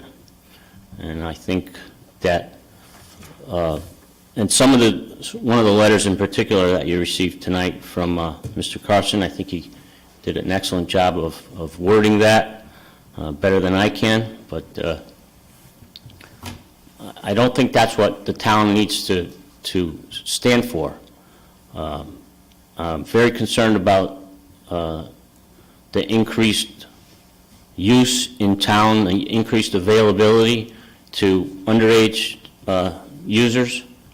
And like I said, I have never found anything from any health official, person in the know that can say this is a health benefit. And so I did ask some of the people to submit a statement to planning and zoning reiterating that, and I hope you'll consider passing a regulation that prohibits the retail sale of cannabis. If you want to have growing, processing, other industries that can fall under this new law, I don't have a problem with it, but I just don't want to see it out in the community. It's not like we're preventing residents that want to partake in cannabis. You can almost walk from the Wethersfield line to a distributor in a dispensary in Berlin Turnpike, and there's others in other communities very close by. So it's not like we're causing an undue burden on the population that wants to use cannabis. So I hope you'll consider that. Thank you. Hold on. Now, are you speaking on behalf of the council or Both. yourself? only? Both, George. Both. I just wanted to say that a vote was taken at the council, and the vote passed to advise P&Z to restrict the retail sale of cannabis. I don't have the exact wording of the motion. That was a recent motion then? It was in January of last year. Well, it was in the, okay. Yeah. Way Yeah. back. So, Thank you. as a council member, I thought that was what was required, and that this body would take action on our request that we were asked for. We were asked as a council to give our opinion of what we desired. And like I say, that was the result. So I was a bit surprised that it was going in a different direction. My other comments are my personal comments as a resident. Thank you. Thank you. Tony? The police chief wrote a really good 3-page letter. I don't know if you saw it. I did. Weed is here. It's been here for a while.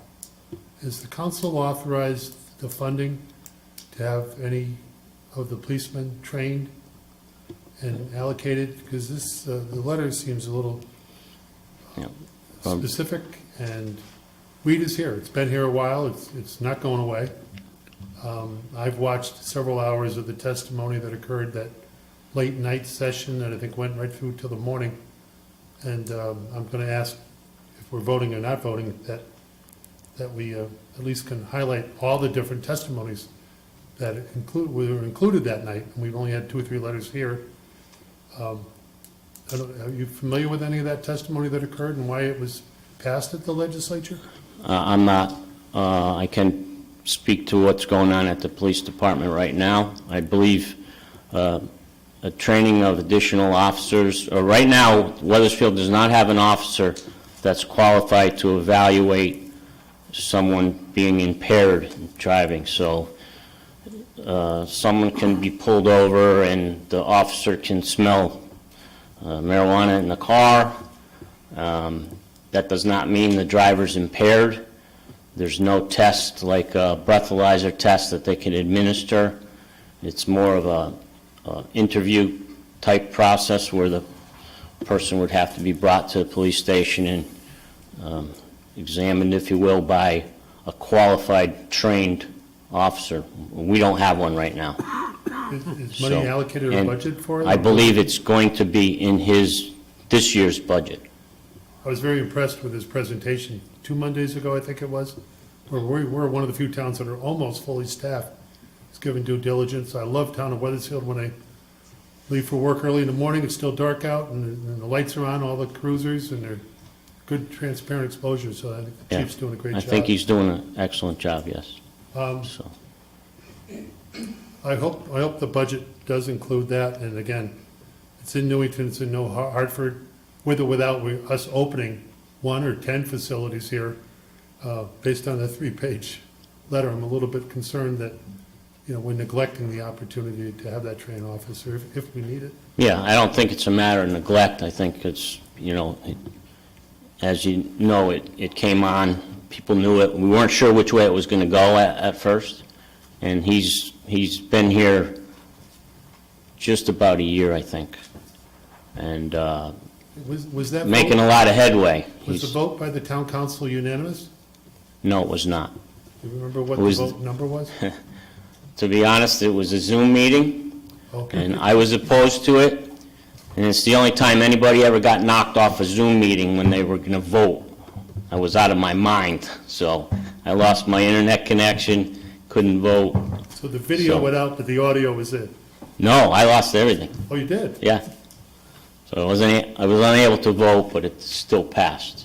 So, I'll be honest, I'm one of the more,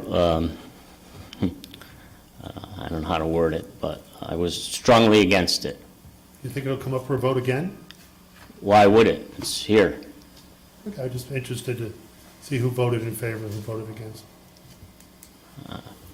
We'll find out. It's on the record. Yeah, I don't know. I got a text message later that night saying it passed, even though I wasn't there to vote, so it was.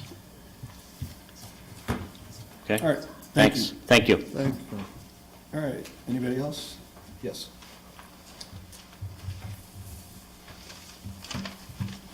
Should just pop this open. We're going to have a quick slide.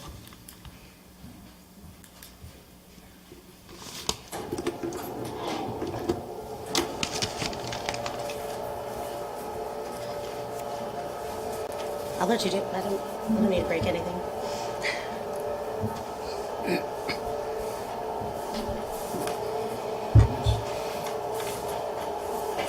No, that's a screen.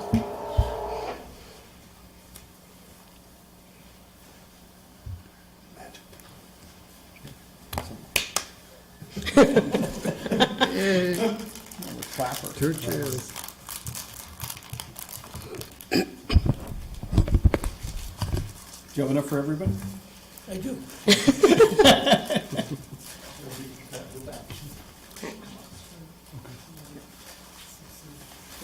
Cannabis.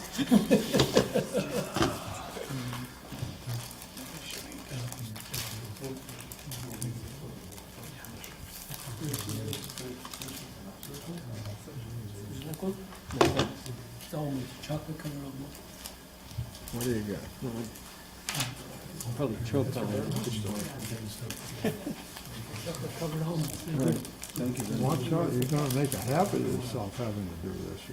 Probably really Yeah. prunes. Didn't need it tonight. There's no cannabis in it. Chocolate covered. Yes, they are. Yummy gummy. I was going to buy everybody cookies before this, but. We expected it next time. Good timing, Peter.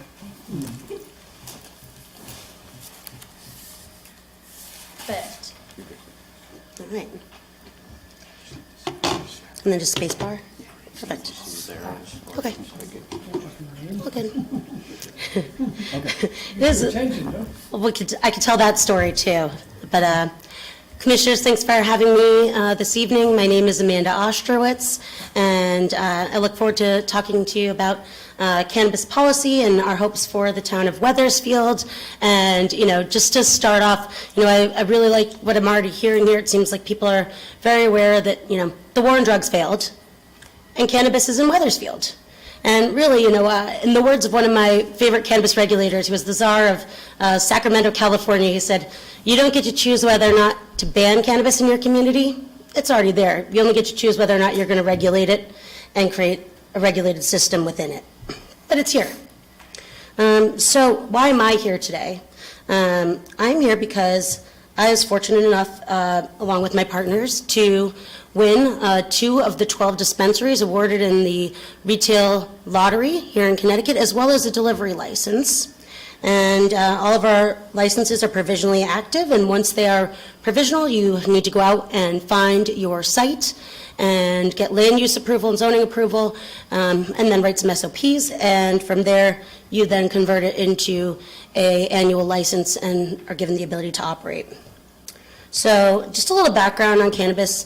Medical has been allowed here in Connecticut since 2012, and originally there were 18 medical dispensaries, well, not all at first, but since the outset.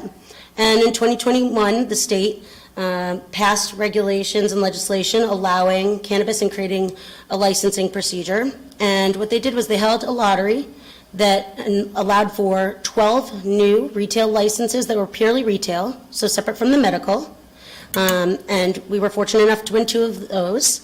They also did 4 hybrid as well, so that takes you to 16 new licenses in this lottery for retail.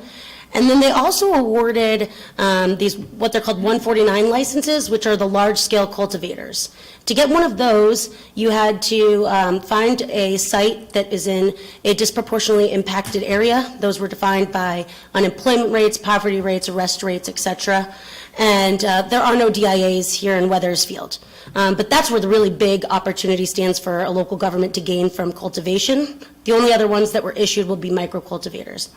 But why I bring up these 149 licenses is after the close of applications for these, which, by the way, these licenses are $3 million, they changed the legislation to allow each of those to have 2 equity joint venture retailers. So for every one of those that's been issued, those guys, once they get their cultivations established, will also have 2 retail locations, and the original operators each get 2 retail locations through equity joint ventures. So this all goes to say there's going to be a lot throughout the state. There's probably going to be, we anticipate about 75 when this is all said and done. So no one store is going to get crushed the way that you might see some of that right now, but even so, it's actually been pretty lackadaisical. In fact, recently we were approved in Canton, and part of that process, the planning staff in Canton went out and they talked to every single planning department where there is an existing Connecticut operator and another dozen plus in Massachusetts. And the sentiment was that it's kind of been a nothing burger. It really hasn't caused any big problems, and the fears of crime and whatnot have not materialized. There have not been safety issues. In fact, in Montville, Connecticut, I thought it was really fascinating. They put a bunch of owners' restrictions on the botanist store there, and a week later they said, drop them, it's not an issue. So just wanted to explain that, there's going to be many more of these. A little bit about our team. So we're a Connecticut-based company. My partner is Ashley Vaughn. Ashley grew up in Hartford. I grew up in Glastonbury, just across the river. We met playing AAU basketball because I went to school in Hartford at Watkinson, and been longtime friends. Ashley is more of an operations, logistics behind the scenes. She's actually a government employee herself. She's moved on to Hillsborough County in Florida. She obviously has to come back for this project, but so very much with an understanding of how governments work. I myself am an attorney by background. I've been in the cannabis space since 2014. Prior to that, I was at the Federal Reserve Bank. I actually built a software company in the cannabis space, actually for local government. And we're the first company to comprehensively track all 40,000 local governments across the country. And it was a pain point because every single government passes laws differently, publishes them differently, and if you don't know when they're meeting on them, then you really can't be involved in policy. So, to say the least, very in-depth knowledge of this space, and that company was acquired from me in 2020. I stayed on there for almost 2 full years, but immediately clients were approaching us, asking for help. Hey, can you help with this local government issue, or help us find real estate? So in the last 18 or so months, I've cited about 30-plus dispensaries across 8 different states for a whole bunch of different retailers. But when Connecticut came about, it was finally a chance to come home, take this years of knowledge that I've built all over the country, and actually get to bring this here. And it's, I can't bring it to my hometown of Glastonbury because they haven't allowed, but this is a lot closer for my mother, who's a medical patient, than she once would have had. So I'm very excited at the prospect here in Wethersfield, and it's certainly, a very great community for it in that it's, very much retail focused. There's lots of big box, people are coming here to shop, and this is just another stop on their list. Before I go into why Wethersfield, I wanted to just give you a little bit of background because this isn't my first one here. I actually was fortunate enough to get approved just last Wednesday in Canton. So we have 2, we need to cite 2. Of the newly issued ones, I think we're the only group out of the 12 that has anything approved. So we've been moving forward aggressively and steadily. And so this is actually just like an example of how we look at where we're going. When we pick a site, we're being very specific. We want to look at the competitive analysis. We want to see what the neighborhoods around us are doing because we want to do good business, right? And so that's kind of how we picked Canton because we're surrounded entirely by prohibition over there, which is not the case here. Here, however, we're more densely populated. And I acquired a former Bank of America over there. And, that one is a standalone on Route 44, but if you notice Route 44, Silas Deane, there's a lot of commonalities here. There are things I like, that is population density, traffic counts, retail corridors. As I mentioned, we got approved last week after a couple public hearings, and I just wanted to give an example just so you could see kind of how these stores work. I know a lot of people aren't as familiar with dispensaries. And so just to give a sense of how these work, these are not like your average retail store. These are built out in very robust ways all around security. And so you'll actually see, if you look at this, it's divided into a front of house and a back of house. And this is not what my site would look like here, but I just wanted to give you an example if you haven't seen a floor plan, because they're built very intentionally. So here you can see, can you guys see my mouse on here when I do that? No. Okay. Well, if you start on the left side, you see a double entrance, a double door here. And what you'll see there is a half window where security checks your ID for the first time, and then a second door that leads into a waiting room. You can't even get into the waiting room without your ID being checked. From the waiting room, you'll then be greeted by reception who will be monitoring, who monitors the store flows to make sure that you're not let onto the store floor until there's a point of sale station available for you. And then you can see at the bottom left side, there's a separate exit. So it's man-trap. No one can accidentally come in to the exit. It's very specifically made so one door opens when the other door closes. These things are built like armories. In the second half of the store, that's the back of the house. The back of the house is only to be accessed by employees and vendors. Separate entrance on the side as well. You'll see vaults. Now, in this case, I'm fortunate enough the vault's already here. Connecticut actually requires controlled substance level 1 vault. That means 10 inches deep rebar. They come, they look at it all before you can even pour your concrete. I'm fortunate enough that my one in Canton has a viable vault, but we build around these, and that's just to say they're fortresses, and no children are getting in. These are built in a way where also every single one of those windows that you see there before, these will be completely frosted over. You will not be able to see in. So unlike a liquor store that might be attractive to children with the fireball signs in it and, neon beer signs and whatnot, these are not allowed to be attractive to children, and they are certainly not accessible by children. So just wanted to give you that for a little bit of background so you understand we're not new at this, and we're here for very specific reasons. Can I ask a question? Mm-hmm. This design, is that a requirement of state or? Absolutely. We have to submit floor plans to the state for all of it. And not every single thing in there is something that's per se required by the state, but a majority of them are driven by regulation. So you have to have limited access areas that the public cannot get to. The vaults are required to be there. You'll need a separate IT room. You definitely want a vendor entrance. The double door, for example, with a separate exit, that's a best practice, not a requirement. So we always go above and beyond in designing these. So we actually blew out a window there to create another door. We wanted to do it correct from the outset. So I just wanted to, from there, kind of talk about, the revenue potential here. As mentioned, right, there's a lot of cannabis being consumed in every community everywhere, and not a dollar has come into the government from it until now. And there is not another business that can go into a retail facility in this town that is going to bring you a direct 3% cut straight to you. Not a one. We predict that we can do somewhere between $750,000 to about $1 million per month in revenue when operating at full capacity. With that tax in place, that's about $300,000 annually, over $3 million over the course of a decade. It's a lot of money. I think we talked about the difference in last year's budget at the first item today to this year's was $300,000. Can do a lot of good with that, and it's money that's going to be spent in another community, if not in this one. Can I ask a question? Mm-hmm. I read where the money that we get for this has to be spent in the immediate location where the building is. Is that true? Or No. can it be anything the town wants? Not everything the town wants. There's parameters around it. Parameters, just curious. We're all curious about this, we've heard a lot of. Yeah, what are the parameters? I don't know them all off the top of my head, but I can give that answer to you. I mean, I think generally it's, you can use them for drug prevention things, you can use them for 100%. economic development, you can use them for physical improvements in the neighborhood of the In the neighborhood of the location. building, right. You know, So- it's not like you can use Can't it to build a buy football- you 5 can't build new a soccer teachers. field with it. Yeah, You can't build a soccer field with it. well, money's fungible, so, you know, you, But that's the 1% they speak of, and not any other 3%. taxes other than that. That's 3%. Whatever, that's the percentage the state gives us out of their taxes.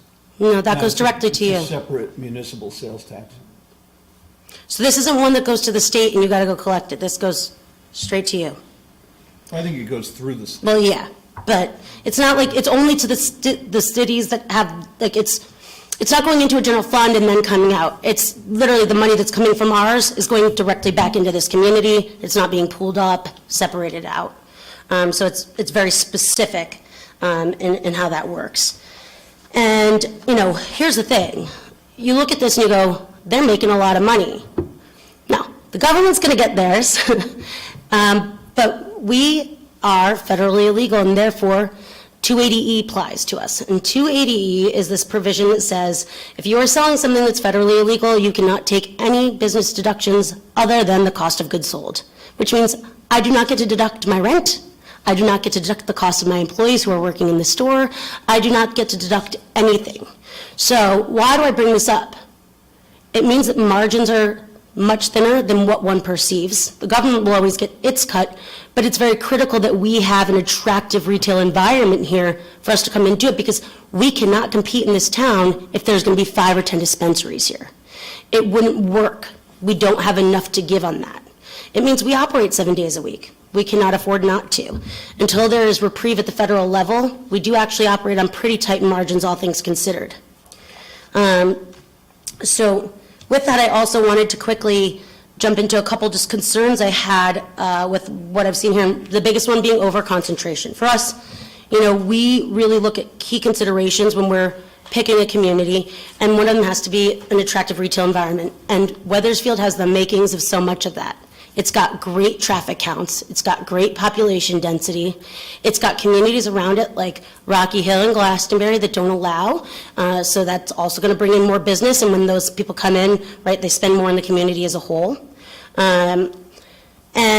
These are all important things we look at when we pick sites, but we also need to understand that we're going to be able to compete there, because once we're set somewhere, what we spend on a building, like, for example, what I purchased that Canton building for, $800,000, I'll be over $3 million in by the time our doors are open.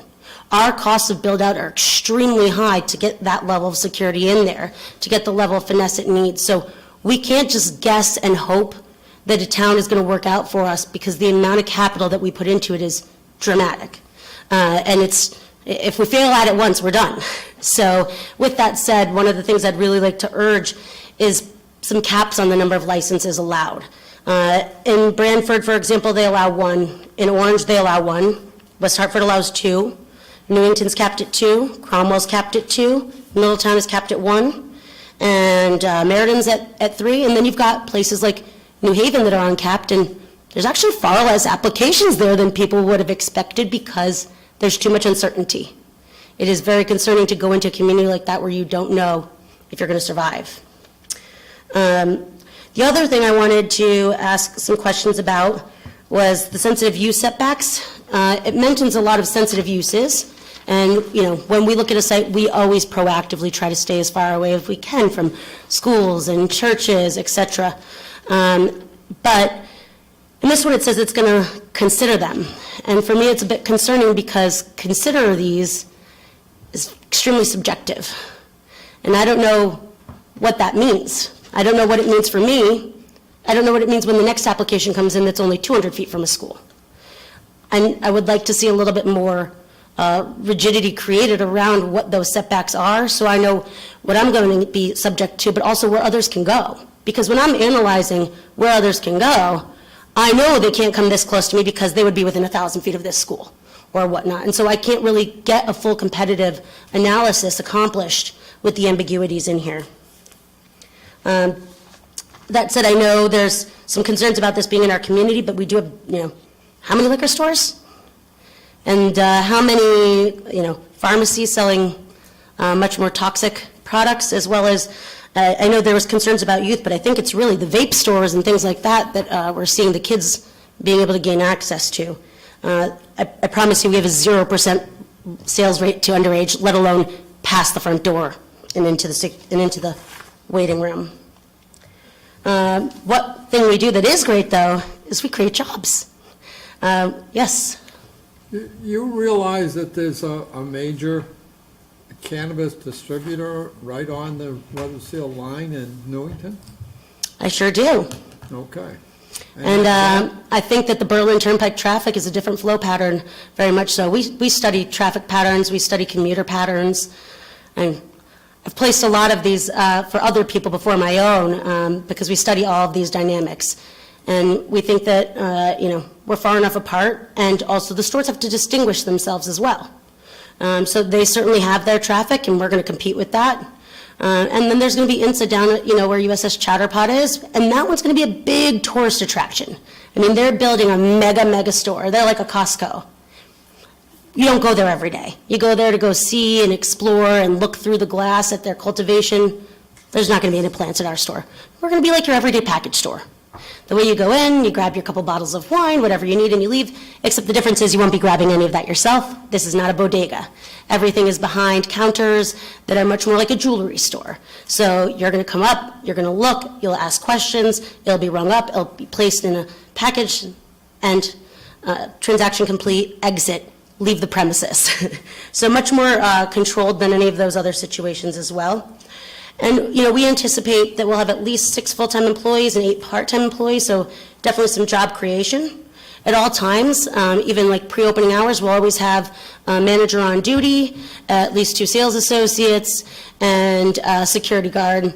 And then once we open up for business in a given day, we increase the number of sales representatives, and there's always a reception person working as well.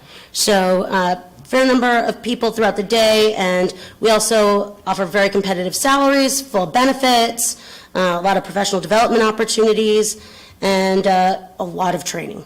This is a new industry, so inexperienced people have some opportunity here.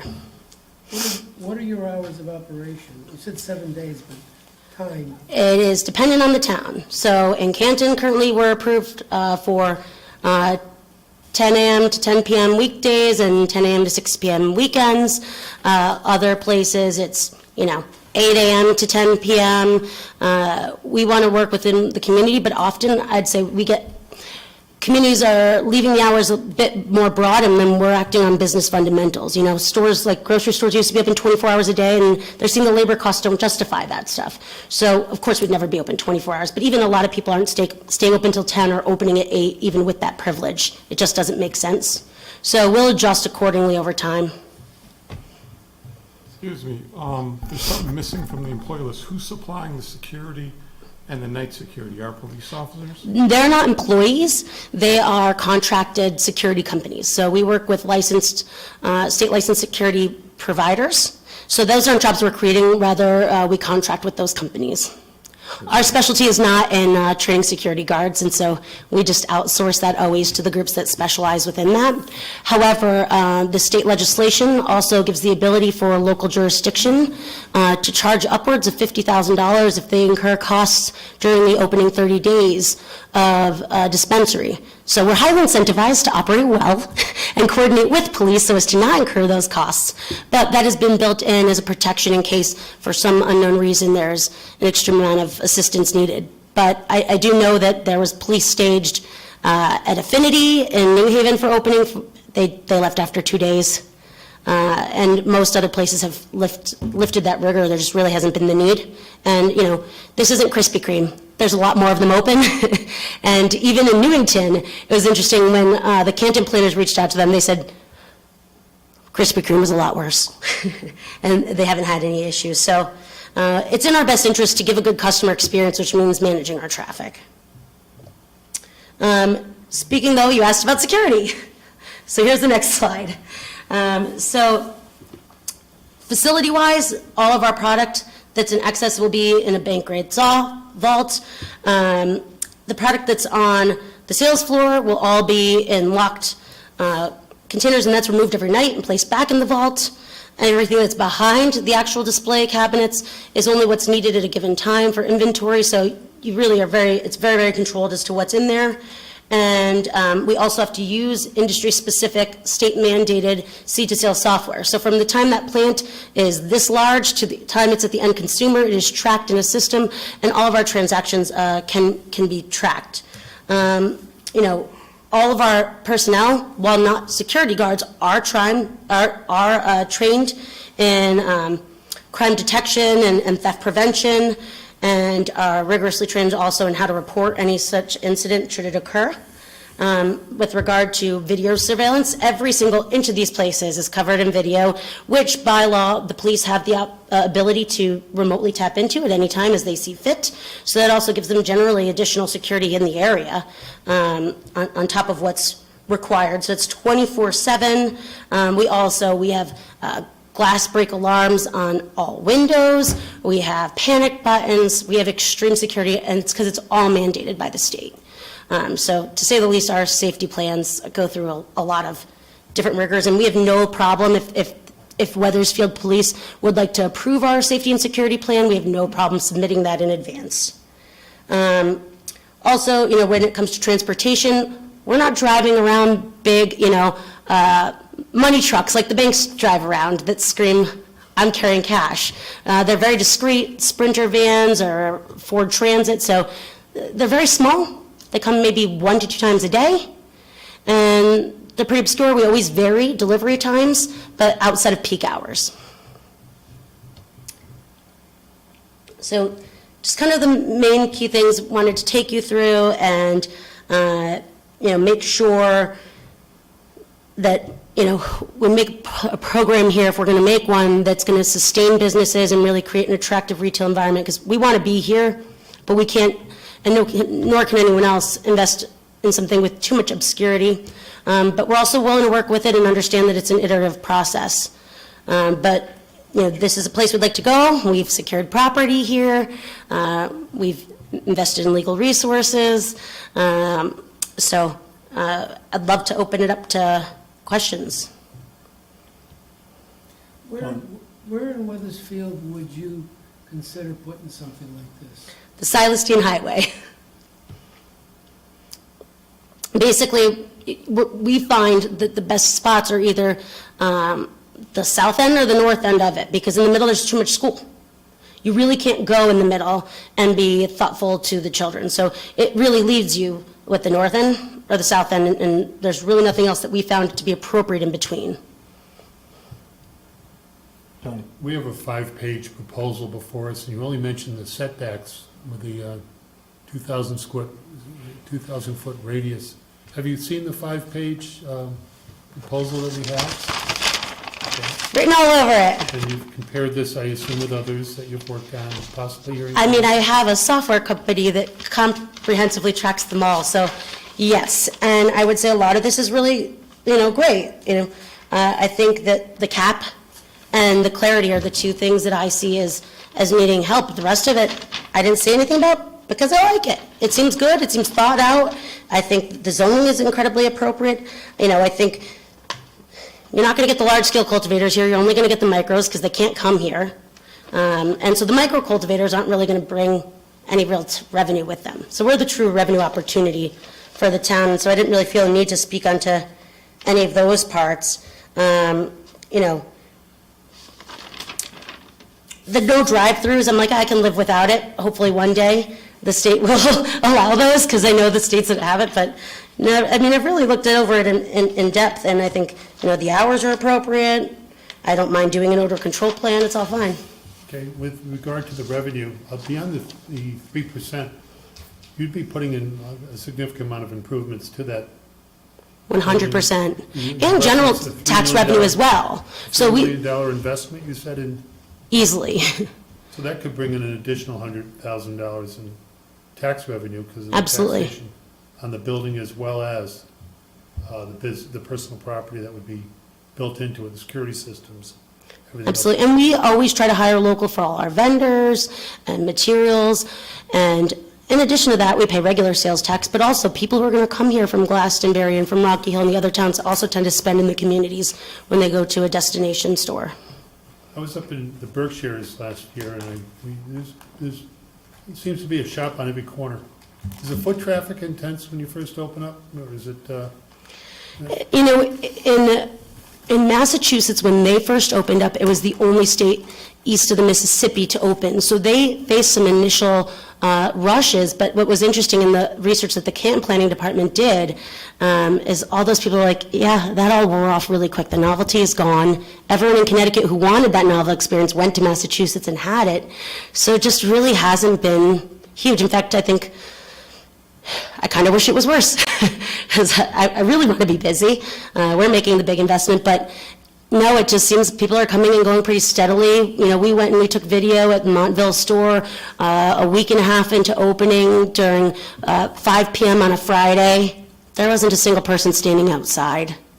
It seems to be well accommodated, and we build the facilities to accommodate it. And then we also encourage pre-orders so that people can move through quicker. So that's helpful too. In most states, pre-orders make up about 30% of sales, but in Connecticut, they pushed it so hard in the medical market that actually most of the stores here are doing almost 75% to 80% pre-order without that being forced on them. And because the consumers here are so well trained on that, that's making the turn times faster. An average walk-in visit is about 7 minutes versus a pre-order visit averages 4 minutes. At the beginning, real big outset, when people are learning, occasionally that could go as much as 15 on a rare occasion for a walk-in and 6 for a pre-order. And so we always do, when we look at sites, we do our parking analysis, not just based on ITE manual numbers, but also on dwell time analyses. On the economics of it, when you say it enhances the retail environment in given geography, what is the adjacency? A person who shops for cannabis would then tend to shop at what? Like, what's the enhancement? It attracts what type of synergies? It's not that it's about what, it's about where. So I came over from Glastonbury today to look at the site, and on the way back I saw that Bed Bath & Beyond was going out of business, so I stopped. And it's just about, it's the vicinity. It's being in the vicinity of the stores that you need, so you pile them all in together. So it's purely just an incidental, it just generates traffic, additional incremental traffic to a given area. Absolutely. But it's not significant increases in traffic, it's just more so that it's bringing people that wouldn't have otherwise been in the vicinity. Is there any insight into the socioeconomic of the buyer? What's your average? The buyer is so varied. The fastest growing segment right now is actually the baby boomers, but there are definitely heavier consumers who are a smaller portion of the customer base, but actually, produce about a third of the sales because they purchase more and more frequently. But it is everyone. This is everything from, a 22-year-old who's at their first job to lawyers, doctors, physicians, middle class, everyone. It's everywhere. It's everyone, and it's pretty broad. But we are seeing the largest growth in the senior population. Peter? What is the difference between the macro and micro, other than the size? Cultivators.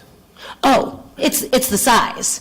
So they can only have 5,000 square feet of canopy, whereas the large-scale cultivators are required to have a minimum of 15,000. And when they spend $3 million on a license, on average, they're going for 50 to 100,000 square foot facility.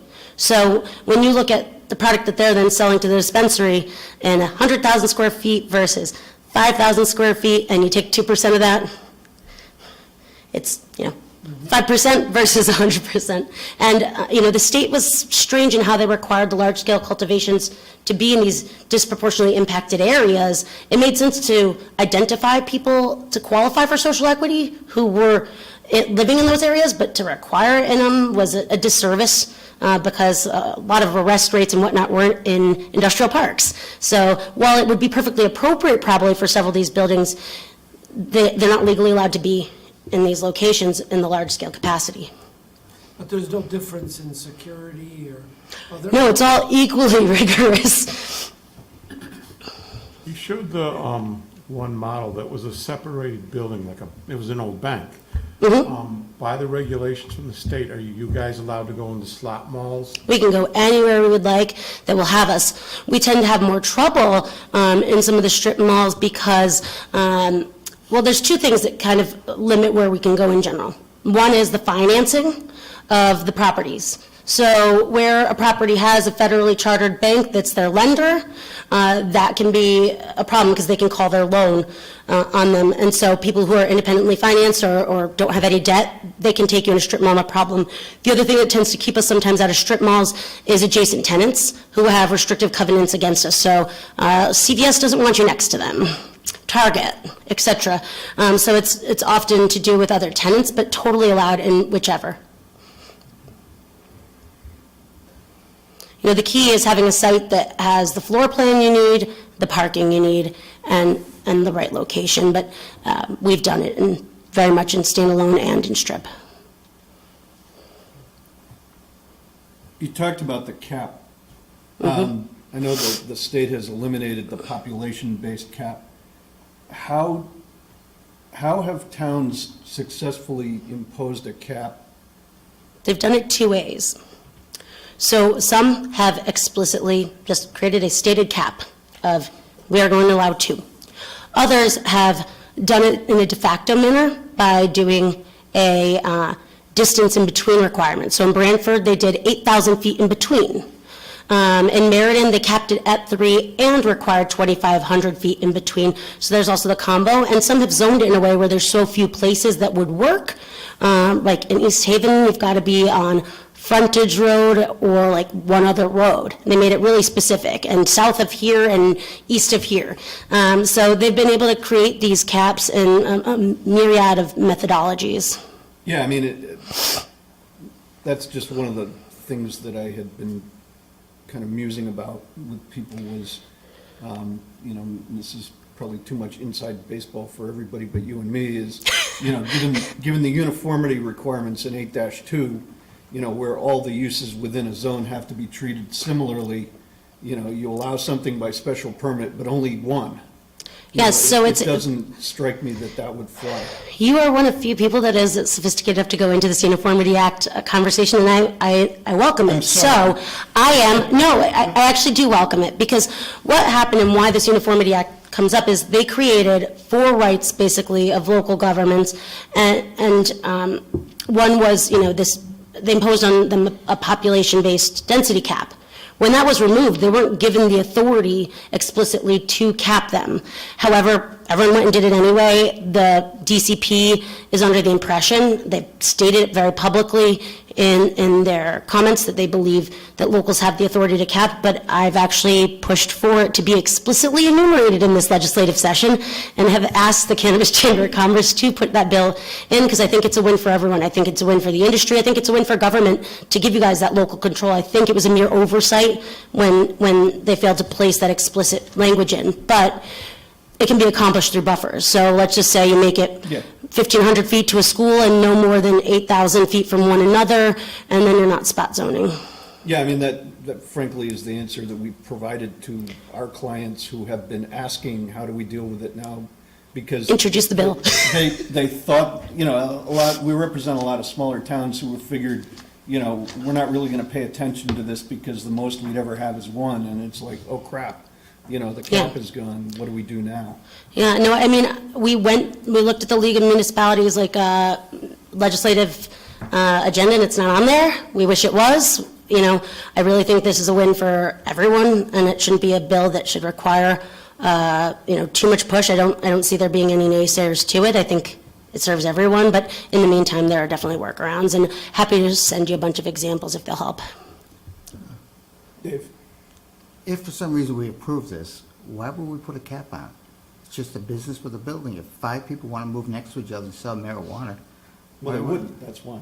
We won't come. It's too risky for us. No, exactly, so they don't come. What's it got to do with us? It's nothing to do with us. If a business sees another place there, that's their business decision, it's not ours. You don't really want to see places sitting vacant either. Well, no, then other business would come in. Everybody doesn't want marijuana. I mean, I'm just saying, if we approve it, and it's a business that wouldn't bother anybody, which is what everybody's trying to sell, why would you put a cap? I don't, for what? What purpose? So, to protect another marijuana supplier, which, okay, but why would we do this? It's got nothing to do with us. Liquor stores are capped. And it's a good presentation, but it has nothing to do with No, us. I mean, the liquor stores are capped, and I mean, if you want to be, I have a little question about why liquor stores are capped too, to be honest with you, because unless you're allowed to drink in the driveway, I don't think you can. I guess maybe you could, but why is that our business?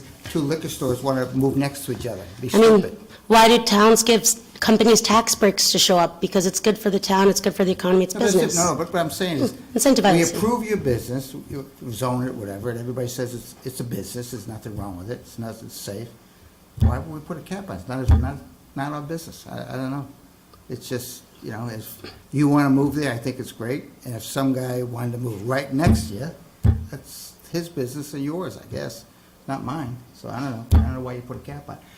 So. No, I wasn't advocating for it. No, I'm just, again, I don't know why other towns would either, it just doesn't, it's not our business, but. We're making very long-term commitments, and we're forced, like, we are licensed at our locations. That's how we have to deal with the state. It's how we get locally licensed. We can't move so easily. This is not Starbucks moving from one to the other.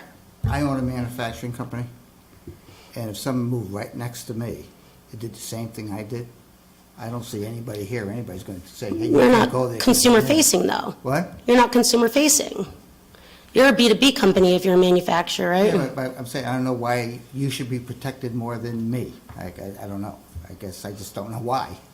You can do whatever you want to do. It's none of my business or your Don't let business. any of that free market thinking creep into this. That's not what we're on. Again, if we prove what you did, and we have it, and that's fine, and you do what you want, as long as, then somebody else can do it too. I don't know. Okay. In relation to that, you mentioned early on in your slideshow that 9 out of the 18 medical marijuana stores were converted to adult. Yeah, that was on day How many one. of them are within 15 miles of Wethersfield? Because when we did the earlier look at it for medical, I figured out that there were so many stores within 15 miles for medical marijuana that we really didn't need medical marijuana here. I'm just trying to get a relationship. Yeah, well, How many so, other cannabis stores are within 15 miles of Wethersfield Center? I mean, 15 miles in Connecticut's like a third of the state. So several. But also, I mean, they're going to be not that far away because this is where the population is concentrated. I mean, in Connecticut, the population goes like this. So people aren't going to go out here or out here unless they have to. And the big guys are going out here and out here because they have to be 20 miles apart with their equity joint ventures from their original location. That's the only reason there's one going in Enfield right now. It's the only reason that there's anything being conceived of in Killingly and these other locations. But for the most part, businesses locate where people are.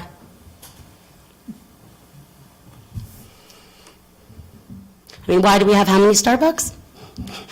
And 2 more coming? Yeah, but we don't stop Dunkin' Donuts from moving next to Starbucks, do we? They have a lot more money than us. Dunkin' Donuts moving next to Dunkin' Donuts. Right, but they could. They go across the street from each other, but anyway. Mr. Sewell, what do they spend on the inside of the store? By comparison. Less than you're gonna spend. They don't have a vault for the coffee. Talking about the sensitive uses and the separation distances, that was kind of a function of timing.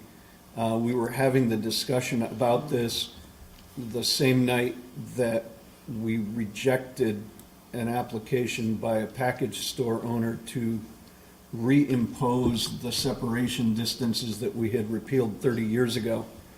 And at least I felt it was sort of hypocritical to have a separation distance for something when the seat hadn't even cooled from rejecting another one, and that the same kind of rationale in terms of, you know, being a little more subjective and contextual in looking at something, because, you know, 1,000 feet when you're separated by, you know, the Berlin Turnpike connector is more significant than 1,000 feet where there is no natural or man-made barrier to, you know, people pushing a baby carriage and that sort of thing. I'd be happy to provide you a bunch of ones where there's actual jurisdictions who've done 1,000 feet to a school unless separated by a 4-lane highway, unless there's an interstate dissecting this, or on the driven pass as opposed to as the crow flies. So that is totally understandable as to why it is challenging to figure out what is the right combination. This is, I do not envy your job in this. Yeah, yeah, I mean, and you know, just thinking out loud that if we were to pass this and do it, I don't think that we would want to create the pot cluster.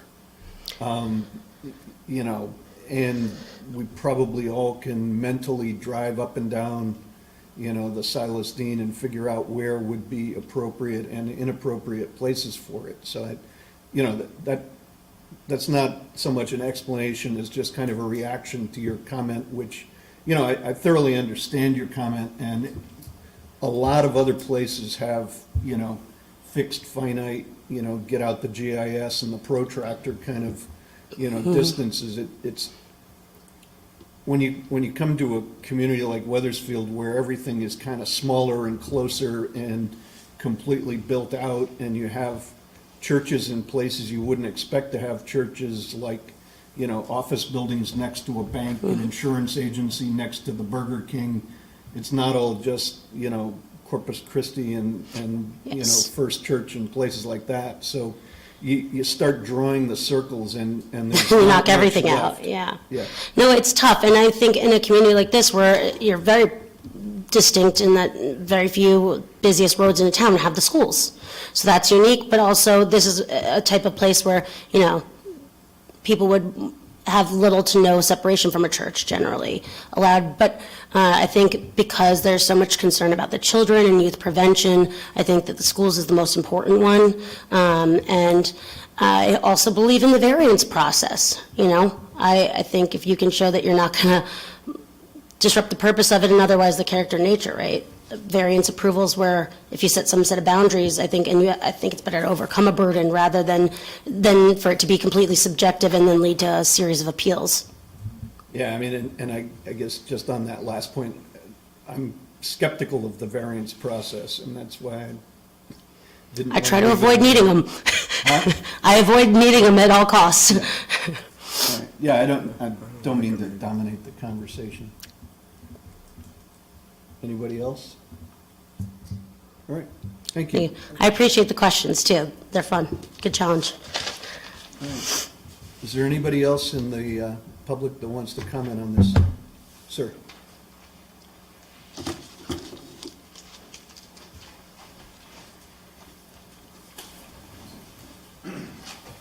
I think for the final time, Mike Panic, owner of... We can come back and talk about the minutes that we have to approve later on in the agenda. Well, actually, the number 7 coming up, I have something that I want to speak that's not on the agenda, but I see that you can make some general comments, and I do have a question for you guys later on. Okay. That'll be a few things. But on this application, I just was making notes. I think, personally, as an owner, a property owner on Silas Deane Highway, I don't personally have a problem with the use.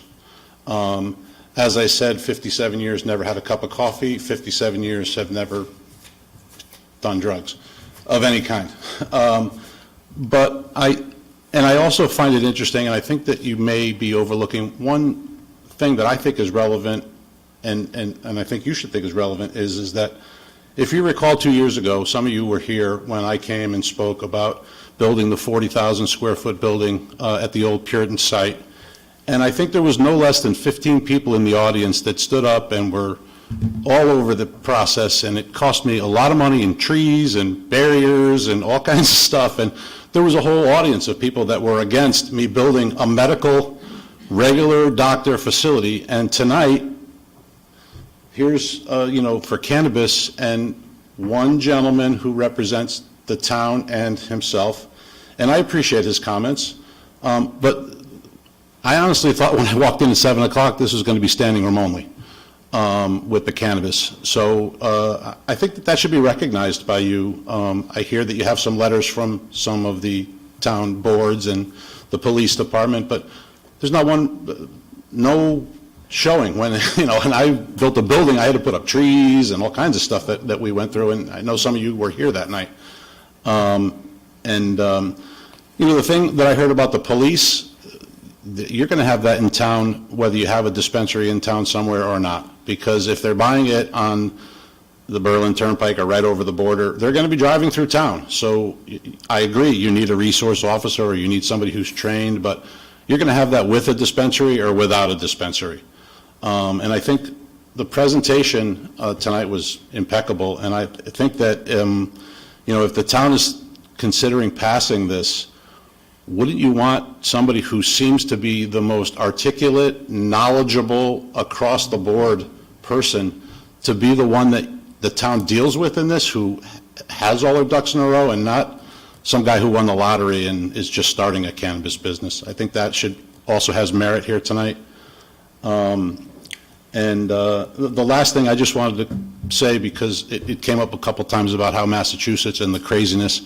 I also own a shopping center in Pittsfield, Massachusetts, and I think there's no less than, and she'll probably correct me, but there's no less than 4 dispensaries within running distance from the shopping plaza that I own. Now, we don't have it in our plaza, but you're absolutely correct. When they opened, there was a line around the block. Today, and I go to Pittsfield every 3 to 4 months and drive right by it, because one of them I can see from our TJ Maxx Plaza. There's nobody. Nobody, it's not even like the Starbucks that we heard about tonight, where there's 16 people in the queue. There's nobody coming. It's just the novelty is definitely wore off, and I think the town should realize, or needs to realize, that like she said, the novelty has worn off, and I don't anticipate, wherever it goes on Silas Deane Highway or wherever the town might allow it, that you're going to have this influx of, stacking up cars and things like that. So I think it's important for you to realize that, and I would support, this use in town. I think that other towns have done enough to allow it, and I think. I had no idea the economics of this as far as the town concerned, but, there's a lot of money that looks like it's going to be funneling into the town. And if it's done right with somebody who's done their homework, and looks like, as I've been many times before this board, when we build properties or when we remodel things, or, I consider myself a property owner and not a landlord, because we do things the right way. I think that this operator also seems to do things the right way, and will definitely put her best foot forward. So I just want to speak in favor of the possibility of the regulations allowing this. Thank you. Thank you. Anybody else?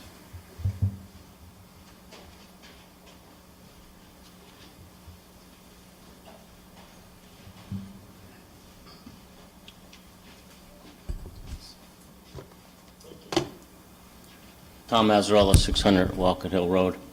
Just a couple comments on what we heard tonight.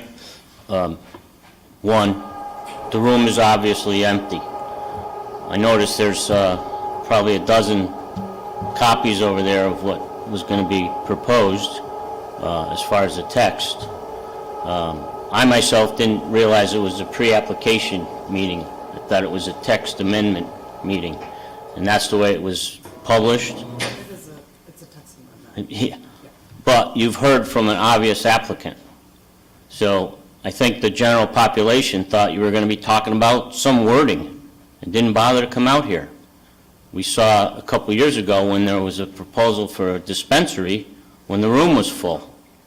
So it's like, I'm not saying it was obscured, but that's the way it came across. I mean, I'm pretty upfront about, paying attention to what's going on in town, and I didn't realize, I kept hearing that we were going to have this discussion, but it only came up when I saw the email with the posted agenda. So I think that explains part of it. I have another observation that I'm curious what your thoughts are on it. We talk about sensitive areas. Now, if there's no issue with the cannabis dispensary, why do we care about sensitive areas? Why isn't it allowed to go next to a church? Why isn't it allowed to go right next to a middle school or a grammar school? I think it is a sensitive issue. People don't want cannabis sales near their children.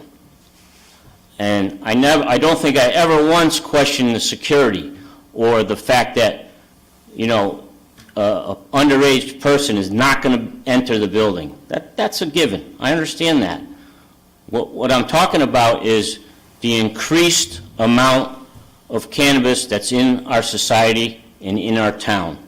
And you can read numerous articles about young people getting a hold of something that they're not supposed to, just like a prescription bottle of pills that somebody leaves on their kitchen table and a young child eats it. This can occur and has occurred with recreational cannabis. And I honestly think, yeah, cannabis has been around for years. A lot of people partake, others don't. But with the legalization of it, more and more cannabis is in our society, on our kitchen counters. Some of the edibles are mistaken by young children. And I just don't think that we as a town should be supporting it. And yeah, you got this, oh, look at the money we can bring in. I don't think you got a fair description of exactly how restrictive those funds can be used. And I hope you'll discuss that more, because it's money that it can improve an area that is close to the dispensary. And I'm not an expert on it, so I would hope you guys would delve into it in great detail. But so the first couple years, you can use that money to improve that area. Well, what happens in year 15? You're going to keep improving that area? So I think the use of the money is very restrictive, and I don't think that should be the big sales pitch for everyone up here to approve it. Other communities have just said no, flat out no. Then you don't have to worry about challenges and appeals. Your policy is no, and that's it. So I just hope you would consider that. Thank you. Thank you. Okay, anybody else? Doesn't look like it.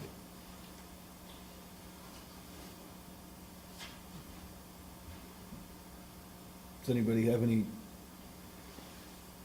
comments or suggestions or issues that you want to discuss while the hearing is open? I can also look for the part of the law that describes how you can spend it if you get limited. Okay. I think the deputy mayor had a point that made sense, that the public's not here, it's a public hearing. I think we need to continue this further. I'm interested still in what the town council voted, but more importantly, I'd like to see the list of testimony that occurred in Hartford, some of the advocates as well as those against. It's a significant issue. We've had it on the table 2 or 3 years ago.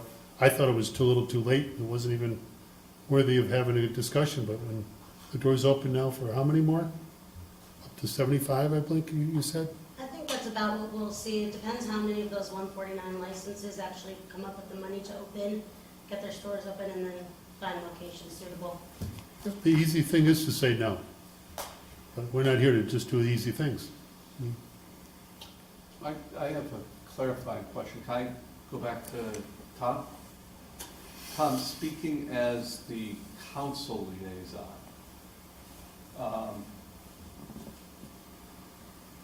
the town council voted to prohibit, or what was the exact vote taken?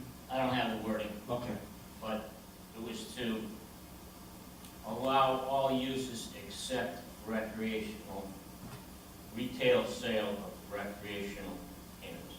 Okay. Delivery, growing, processing, I'm not sure what the other categories are, but just to exclude retail sales. Got it. I mean, and the context was that when this first came out, we put in a moratorium, and the thought was, before we start spending time and resources drafting regulations, find out what the town council thinks of the issue, because they had the authority to prohibit it entirely, or to prohibit certain uses. And the point was to basically sound them out as to their opinion on the matter before we moved forward, so that we wouldn't be working either at cross purposes or on a fool's errand. So, you know, their feedback was not retail, yes, okay, to cultivators. But they still have that power, right? Yeah, I mean, nothing's changed. no, So I disagree with you, Tony, that the easy answer is no. I think that's the hard answer, in my mind. I feel that, you know, there's good reasons to allow it, but there's also good reasons not to. So, and probably that's the tougher one to deliberate on in my mind. And we heard from the council says no. So are we gonna vote yes against the council? It makes no sense to me. We asked that question already. We know what the answer is. So procedurally, we could say yes to the zoning, and then the town council could turn and have a vote and say we're prohibiting it as via ordinance. I don't know the exact language. correct. Right. And that was what, basically, I was trying to forestall, was to find out what they were thinking. I have the answer, by the way. I don't know if you guys can do it with it, if you'd like to know. Yeah, let's. The tax collected pursuant to this section shall be used by municipality to A, make improvements to streetscapes and other neighborhood developments in and around each community in which a cannabis retailer is located. B, fund education programs or youth employment and training programs in such municipality. C, fund services for individuals released from custody of the Commissioner of Correction, Probation, or Parole residing in such municipality. D, fund mental health or addiction services. E, fund youth services, youth service bureaus established pursuant to the section of the general statutes and to municipal juvenile review boards. And F, fund efforts to promote civic engagement in communities in such municipalities. Okay, thank you.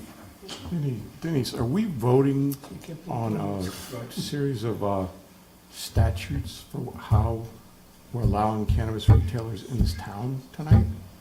Or is this just simply say, yeah, we're thinking about it? I mean, because last time when we did the medical, we were given the regulations of all that the retailers had to abide by, and we were allowed to read them, so we understood that more than a PowerPoint from the supplier, we knew exactly what rules they had to abide by when they were in our towns. I'm just trying to figure out what we're doing here tonight with this vote. So this is not a location approval at all. It's a text amendment to our zoning regulations. Right now, the way that our regulations are, they are prohibitive, so unless they are specifically permitted, it's not a permitted use. So I cannot, at this point, accept any regulations for any type of cannabis. But from what I remember early on is when we say, yes, we'll allow it, we're allowed to put regulations within those regulations. You know, so many feet from a school, so many feet from. There is a specific Yeah. text Yeah. that we have. Yeah, I mean, proposed in we've front of us seen this a tonight. couple Yeah, of no, I read that. I'm times, just and trying to this make is sure that what's what here. we're approving. I'm trying to figure out what we're approving. Yeah, tonight. it would be the text Okay. proposal. Just so I clarify, if we don't, you got this, we don't do anything, why can't this just be treated like a shoe store, and they just come in and open a store? Well, we had that discussion Right, about right. how I know should it we was- treat yeah. them as a pharmacy and just accept them as a permitted use, but that was not the No, I understand, feeling because it of was the early in the commission. game, we just, again, we're Right. still going around the loop. To me, first of Well- all, I don't see, town council said they weren't interested. I kind of, I feel the same way, and I support what they do, and if they did want to, if we did decide to do it, they should be treated the same way as a shoe store. I don't know why they're being, I mean, if everybody says it's safe, it's a wonderful business, it probably is, just treat it like a shoe store, they come and do whatever regulations they want. I don't know why we have to do anything different. If that's what it is. Yeah, I mean, the way the statute's written is that if we have no regulations, it's treated by a like use, like Cannabis shoes, you know. No, I'm just kidding, I'm making jokes, but I I'm just not think, sure why it's you know, being different. serious, the question would be, you know, is it Liquor treated store, like? cannabis, I mean. Well, a liquor store, a pharmacy, a medical dispensary, it would be entirely, I think, within the jurisdiction of our zoning enforcement officer to make the call as to whether, you know. Okay, is there anything wrong with that, though? Seriously, maybe that's okay, right? I mean, if nobody's going to come here, if there's uncertainty, that would certainly slow people down from coming here, but I think it would also generate more likelihood of Vice. appeals. Yeah. And litigation that, you know, his determination that it was not like a pharmacy, not like a liquor store, not like a medical dispensary Isn't that was. our determination, or don't we always win that, or not really? Isn't that us? So, More I don't know, often than I'm just- not, I but, just don't think yeah, it's- more often than not. But I think, you know, the better course of action, rather than rolling the dice with that kind of analysis, is either, Right, you know, adopt the regulations or say no. So what are, Can we ask someone such as this group to tell us what the benefits are for us tax-wise?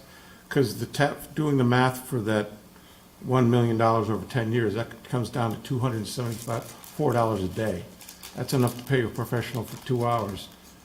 If we got to put a police cruiser in that parking lot once a day, we can't even use that money for that. I'm just trying to figure out how we can they can prove to us that it's a benefit for our community. That's what I'm worried about. I mean, it's more like $1,000 a day. If we're gonna generate on average $300,000 a year, that's, you know, just shy of $1,000 a day, plus additional, you know, general sales tax revenues. And if we have issues that are causing our police to show up every day, we're gonna have far bigger issues as a business. It's just not gonna happen. That's why we hire our own safety, that's why we have our own security plans, that's why we hire security guards. It's something we have to get ahead of, or we'll lose our state license. There's a huge regulatory scheme at the state level as well. So we have more than one regulatory authority. We don't just have a local regulatory authority, we have a state oversight. Like, we have to be inspected at 0% build out, 25% build out, 50% build out, 75, and 100% build out. It's pretty robust and ongoing, lots of inspections. yeah, it doesn't sound like it becomes the Wild West, right? I mean, we vacation up in Wellfleet, Mass, and I think there's like 6 stores in this tiny little town, and there was nobody at any of them when I was alive. Honestly, it feels in some way like a branding issue for the town, right? It's the town stepping up and saying, our brand is, we do not support recreational use of, or recreational cannabis sales within our town, or we do. Right, I mean, I think it comes down more to a philosophical, the economics, they don't. That's what I'm hang saying, that there's well. no money, there's But really the no money in it doesn't- for the town. It sounds like a lot, it doesn't, it's not a huge suasion number at the end of the day. I think what it comes down to is, and I think that's the town council vote. I think the town council voted saying, with the input of our constituency, we feel the town brand, for lack of a better word, does not support recreational sales of cannabis within the borders. I think that's really what it comes down to at the end of the day. And then I think they're looking to zoning to put the parameters or rules in place that enforce or support that notion. That's really what it comes down to. Tom? It seems to me as if, if the town council wants to exercise its authority by banning it entirely, and if that is within the scope of their powers, then they have the duty to do that. I don't think from the public policy angle that should be, within our scope of responsibility. Our scope of responsibility is providing reasonable regulations for the use of property within the town.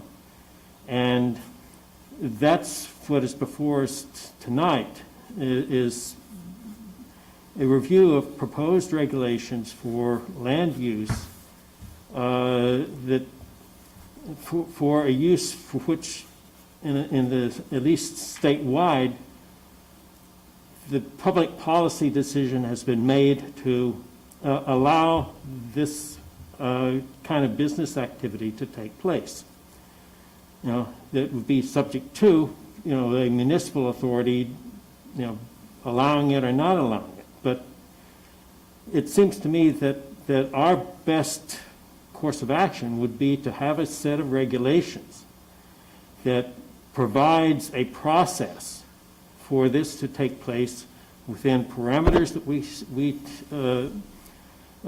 we set, and that allows the commission on a case-by-case basis to review an individual application to impose or not impose various conditions on the proposed use if it's approved, in the same way that we would impose conditions for any other special permit use.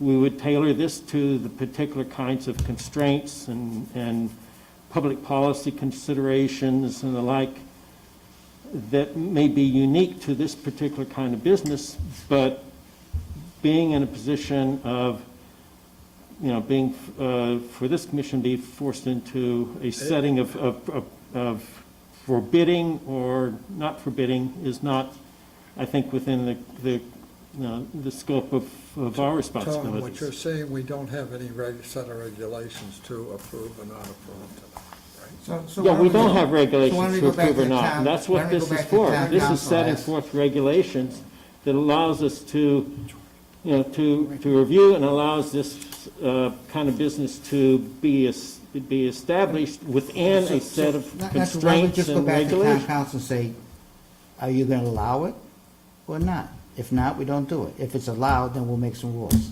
In that case, then it shouldn't be us that's making that decision, it should be Like the you town said, we're council. gonna we should go back to town council and say, is it allowed or not allowed? If it's not allowed, we don't have to do it anymore. If it's allowed, we'll make rules. I mean, the chairman pointed out, we don't want to go into a fool's errand here, spending a lot of time. If the town council's made up its mind, it's not going to happen. We're just wasting our time.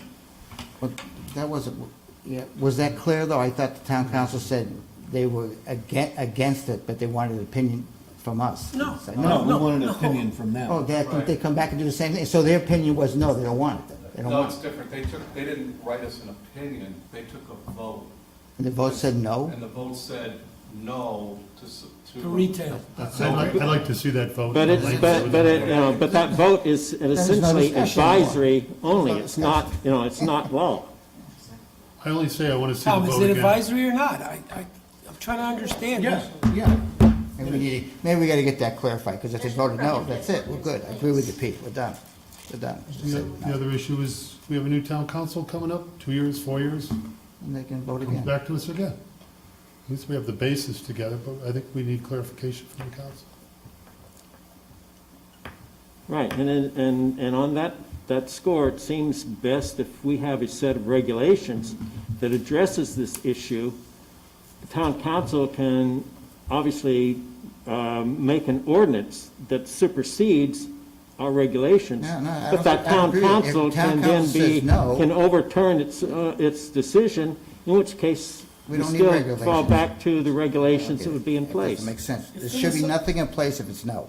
If it's no, then there's No, no need regulation, for us it's no. wasting our time. Not waste of time, done. No Yes, I regulations. agree with right? that. This is your world. It still feels ambiguous if we no. don't have that language. We don't do Yeah, it. but we don't talk like this in my world. No, I understand that, but it's your world, though. If the town says we're not having this, Yeah, but we they, don't need they regulations. didn't take action. They No, but just. we need to go back and ask them to take action. Go back and take action. Why don't we send it back to them Right, say, decide This or that, that's it, yeah, done. I mean, You don't agree with that, Rich? And again, this is what you guys. no, do because for a living. I think the idea was, it was going to be, you know, it's within our jurisdiction to decide whether we want to have regulations or not. We asked them, what do you think? And they told us what they think. And, you know, essentially now it's within our jurisdiction to decide. So they. With that So input. they had to vote no, but we're gonna make all kinds of regulations? I don't know, with Pete, Well, I think, you know, Well, maybe it's, they want us to reinforce the no. They put a, I guess, philosophical no out there, since it's not an ordinance. They basically said no.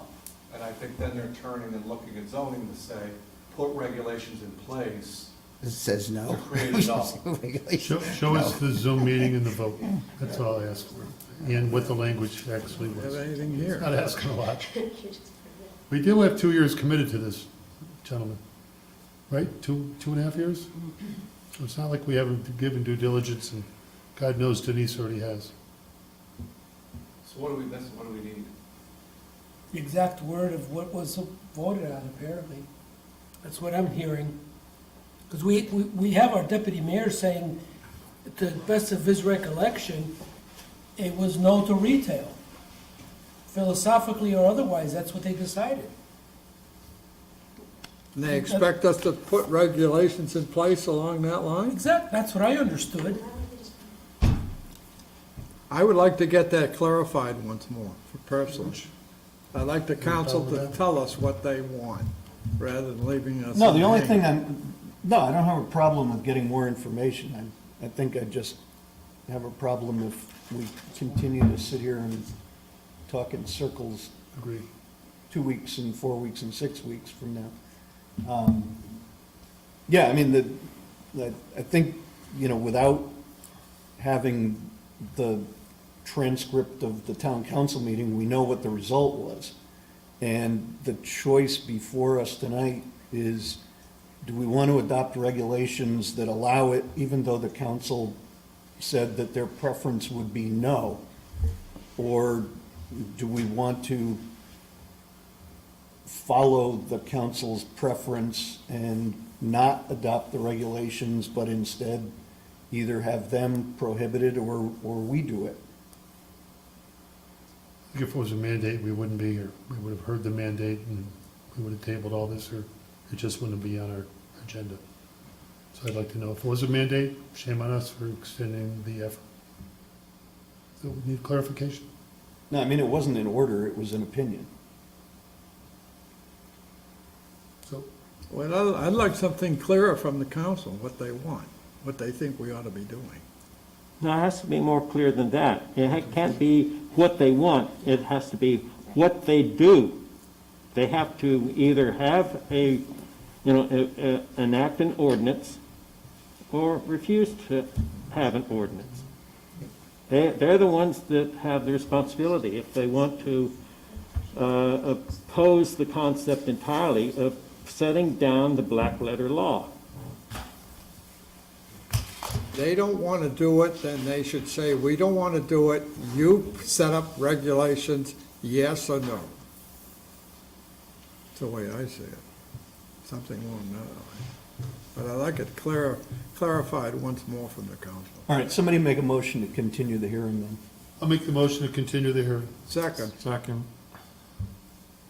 All right, any discussion? Yeah, do you need to formally ask the town council to do what they're supposed to do? No, because they think they've already done what we've asked Well, them. we don't know what those words are. We We'll don't even know what get it that, clarified. Tony said we don't have a copy of it, we don't We'll know get it what they say. clarified. Yeah, we can. For the next we can meeting, do that. period. Yeah. I couldn't find it online. Hey, there's a lot of water under the dam, there, around the Yeah, dam. Well, it's in the capital What's been improvement happening? budget, Come on. that's why. No, you know, a month ago or Say it so, again. Simsbury voted no? Was that their town council that voted no, or was that the It was planning the and Board of zoning? Selectmen continuing the moratorium. That's right, so continue the moratorium. Yeah. You So call the vote? They pushed it out too. Can I call the vote? We have a motion on No, the that was Simsbury's. Oh, Simsbury. Call the question, Mr. Chairman. All right, all in favor of continuing the hearing to our next meeting on the 21st? All in favor, say aye. Aye. Opposed? No. Hearing's continued. Should there be more advertisements so we can get some public input? If we have another meeting. Yeah, we do. I'll be honest, though, like, nobody ever comes out until there's a planning application in Canton. They said they begged and pled with people to come out and say stuff, and nobody came out until there was an actual application in front of the Planning and Zoning Commission, and that's standard. Until it's in someone's backyard, they're not gonna show up here. Yeah, and that's kind of my point, is that's That's what Commissioner right. Deane was saying. Yeah, no, that's right. All right, next item, 4.1, report from zoning enforcement officer, property maintenance officer.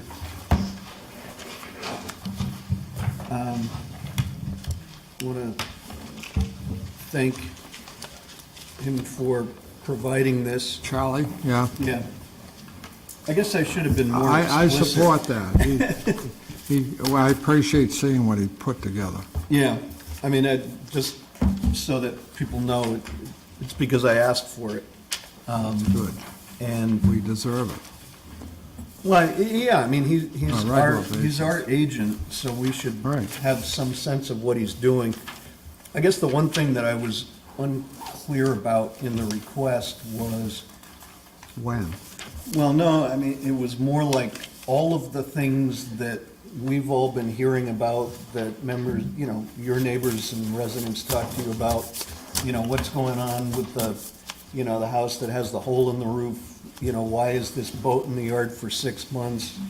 You know, what's going on with the 55 junk cars over here that have all been going on for weeks, months, years, aren't captured in the memo of what phone calls he got in January and February. So I think, you know, at some point when he has the opportunity, I think it would be helpful to us to kind of get a status list of all open and pending items, as well as maybe going forward, you know, updates on the open and pending items, as well as ones that have closed, just so that, you know, we have, you know, a clearer handle on what's been going on, because, you know, we had a whole bunch of things on the agenda last summer, you know, boats in the yard, camper in the yard, trucks in the yard, that were continued for months on end and have disappeared because now it's winter, so they're gone somewhere. But, you know, the U-Haul trucks at the hardware place, you know, people have been asking about that since, you know, last summer. And there are other ones that I know have been going on for literally years. You know, I think getting us some kind of status report on what's being done about the things that are. How often do you want these reports? Well, I think quarterly is good, as long as there's, you know, as long as there's, you know, continuity in terms of, you know, how are long-standing issues being resolved, if at all? Because, you know, maybe some of us know that there are, you know, conversations with the town manager about something, maybe there's something that's, you know, being blight-leaned or something like that, but, you know, we all probably either notice or get asked about all kinds of things, and not having So his- anything to report other than, I don't know, is sort of embarrassing. If he has a bunch of things on a list and so forth, then you ought to have a right-hand column of status at that point. Yeah, that's what that's what he's done in here Yeah. with the colors and so forth. But, you know, I think the status of things that are outstanding. And how often should we get this? Every quarter? Yeah, that makes sense. Okay. They don't respond to complaints, or they go out looking. They don't, I think the days without looking, they don't do it anymore, right? I mean, it's primarily Years complaint-driven. ago. Like overnight parking, the town doesn't seem to do that anymore, right? which when I was Well, a kid, I mean, you the- could never do that, and it'd be ticket over, you know. Yeah, I mean, and that's a police thing, not a. Well, I understand, but they don't No. do it, and, commercial vehicles and driveways, you Yeah. know, they used to, nobody, you know, I'm just saying, nobody pays attention to that stuff, which we used to, which I always thought was kind of important. Yeah. I don't want a business truck and, you know, big, you know, tow truck and the guy next door to me, I don't know. Yeah. Not that big a deal. No, I mean, and I think the reality is that it's probably almost entirely complaint-driven, Yeah. you know, as Which opposed, makes- or, Which makes it. you know, he's driving over to look at one complaint and sees that the neighbor's doing the same thing, so. He sees other things, yeah. He goes around. I don't know. Does anybody else have any comments on it? All right. Minutes of February 7th? Make a motion to approve, Mr. Chairman. Second? All right, any discussion? If not, is there, My only comment about the minutes is that the old Wethersfield parking study, I wish I knew more about it at the beginning of the meeting, to detail more about the parking study, the logistics, the layout, and the financing. Of course, it's at the end of the meeting. I think at future meetings, if we can go visit that down the road a year from now, 6 months from now, see where the ARPA funds are coming through, see where state funds are going through, and get an update maybe 3 to 6 months. from now. Down in Old Wethersfield? All Wethersfield, just to get a little more info. Yeah, I agree with you. That's it. But, yeah, Complicated down that's there. all. yeah, I mean, there are a lot of players and everybody's got an A opinion. lot of players, Sure a do. lot of contracts coming out down there that some of them didn't even get through this You can year. get a status report on where the funding's at, so. Yep. All right, so motion's been made and seconded on the minutes. All in favor, say aye. Aye. Opposed, abstentions? Okay, staff reports. I have nothing additional to report right now. Okay, all right. Public comments on general matters of planning and zoning.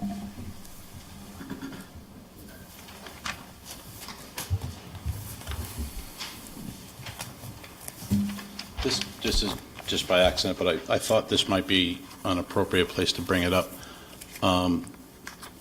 About 8 years ago, you, as a board, approved some redevelopment of 860 Silas Deane Highway, which is the building that I retrofitted right next to Burger King, now housing the Russian School of Math. I came back recently because they wanted to expand and take the entire building, which they did. But about 4 days ago, I got a call from a general contractor that's working for Eversource, and I think you'll remember when I did the original proposal, we put parking down in the back of the parking lot so that we had enough to fulfill the need.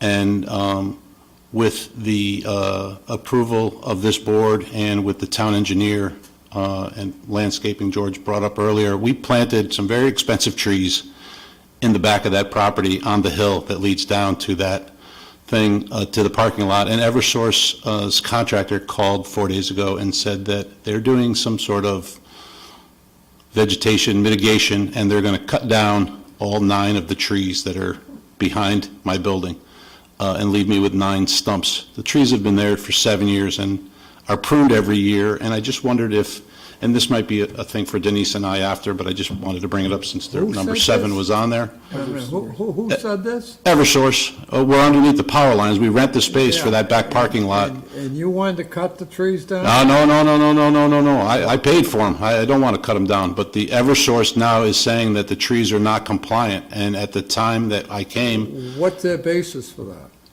their rules and regulations, as, you know, the big utility company that thinks that they can do whatever they want, and this guy is going to come with a You're going to try chainsaw. to run against CLMP on this issue?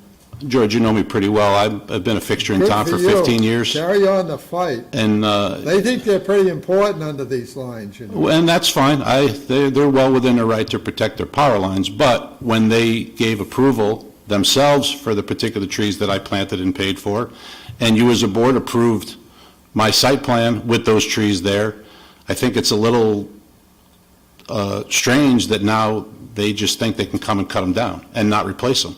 And then I think, logically, if George, you went down there, or the town engineer went down there, and all of a sudden I don't have the trees that I was supposed to have 8 years ago when I retrofitted the building, I think you guys would be in your rights to make me plant something else.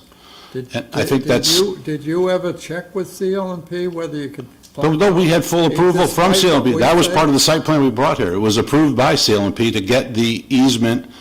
I pay them for that space. It cost me $6,000 a year to rent that blacktop from them. Did your approval from them, you got that in writing? Oh, yeah. Doesn't matter to them. Well, it sounds like you got a good case for detrimental reliance. I'd say. I have no idea what that means, but I certainly will Google it. But I just didn't know if this was, it sounds like I speak as eloquently as some of the people that spoke here tonight, but I didn't know if this was the proper forum, but I just wanted to make sure that I'm not going to be in some violation with the town if, by chance, after I lawyer up to try and save my trees, do you have any, do I have any recourse with the town to help me? If the answer is no, that's fine. I'll get the lawyer and fight big bad Eversource, but I just think that if they approved it, and you guys approved it, and now they're going to cut it down, you guys would have the right to drive back there and say, hey, your approval said you needed trees, and you don't have them now. And those trees are very important in the area that they're in because they hold that hill together. I don't know if you guys have not driven behind the Russian School of Math in a long time, but it's a big slope down to the parking lot to the railroad tracks, and if we take those trees out and the root systems disappear, and we have some sort of a rainstorm, I don't want the landscaping and the mulch that I put there every year to make the back of the property look really nice to end up in the parking lot. And I don't want to, go against the town, so I just, by accident, saw number 7 and thought maybe I should say something. Have you got a list of other property owners where the trees are being clear-cutted? I don't, but they routinely come, they went at 1210 Silas Deane Highway, where we're putting the building where Puritan was, they came right down the railroad tracks and clear-cut everything. And that didn't matter to me so much because the railroad did it, and, Eversource also came through right by the brook in between the back building at 1210 and my front building at 1260. They also came through there maybe a year and a half ago with a helicopter, and then the crews came by and they clear-cut everything. But it was in the woods, so it didn't matter. Not that it didn't matter, but it wasn't part of the landscaped property. Now they're saying, we're taking down your trees. I know of a variety of towns that have had this happen. They do go before the Board of Selectmen and the town councils and other communities, and the politics has been involved. Okay. You might want to Google clear-cutting Eversource, trees being cut down through Connecticut. I think you'd be surprised on how many municipalities are having this situation happen. And okay. Again, if it's something that I don't think we blessed it. We understand what you needed and what you did. So okay. We all agree on that. But beyond that, I don't know if it's a town council issue or something. We just give notice to the town manager. I appreciate. Yeah, and I don't see how we would have any basis to say, hey, wait a minute, you're in violation because they cut down the trees that they allowed you to put up, that we said, yeah, those are great trees. that.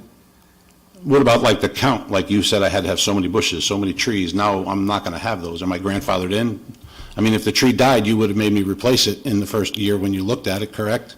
Yeah, and I think the short answer to that is that if it's their easement land, they have kind of superior rights to you or to us as to what goes on there. And, I don't see how it would be. Okay. And we can add something to our record in the street file just to indicate, That could happen, because if I do, which I will, I don't usually sit on my hands on these kind of things because it's principle to me.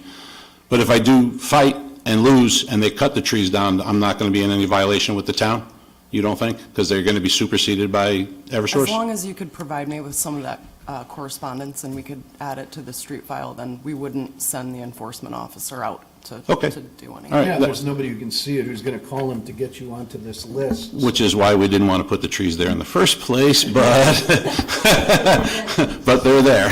Okay. A sharp math student kid notices, X trees out of the lot.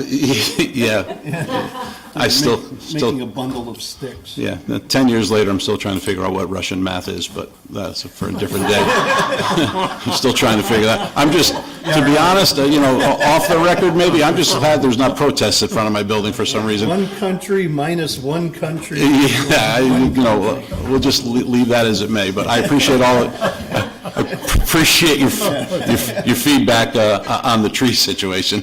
Thank you. Okay, thanks. Yeah. Tom?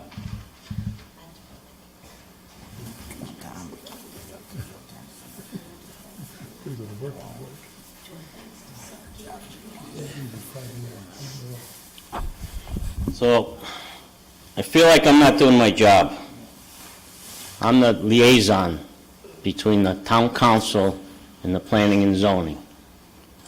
Liaison, communication or cooperation which facilitates a close working relationship between people or organizations. And what I heard tonight was, they don't believe me. You guys don't believe me. You think I'm misrepresenting what happened? Tony, you want the vote? It was probably 5-4. Does that matter? None of it matters, we just want the language. Was it a recommendation or a mandate? It was not a mandate. Here's how it transpired.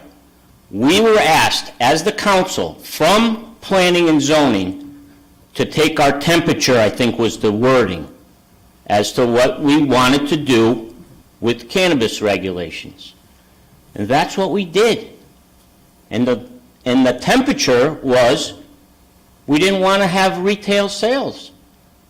And now it's like, oh, we got to have a do-over. And Was the language, you refused to have a text amendment to the No. regulations so we won't have retail sales when an applicant comes in? That's all I want to know. No, we'll get the language for the next We'll get the meeting. language. Yeah.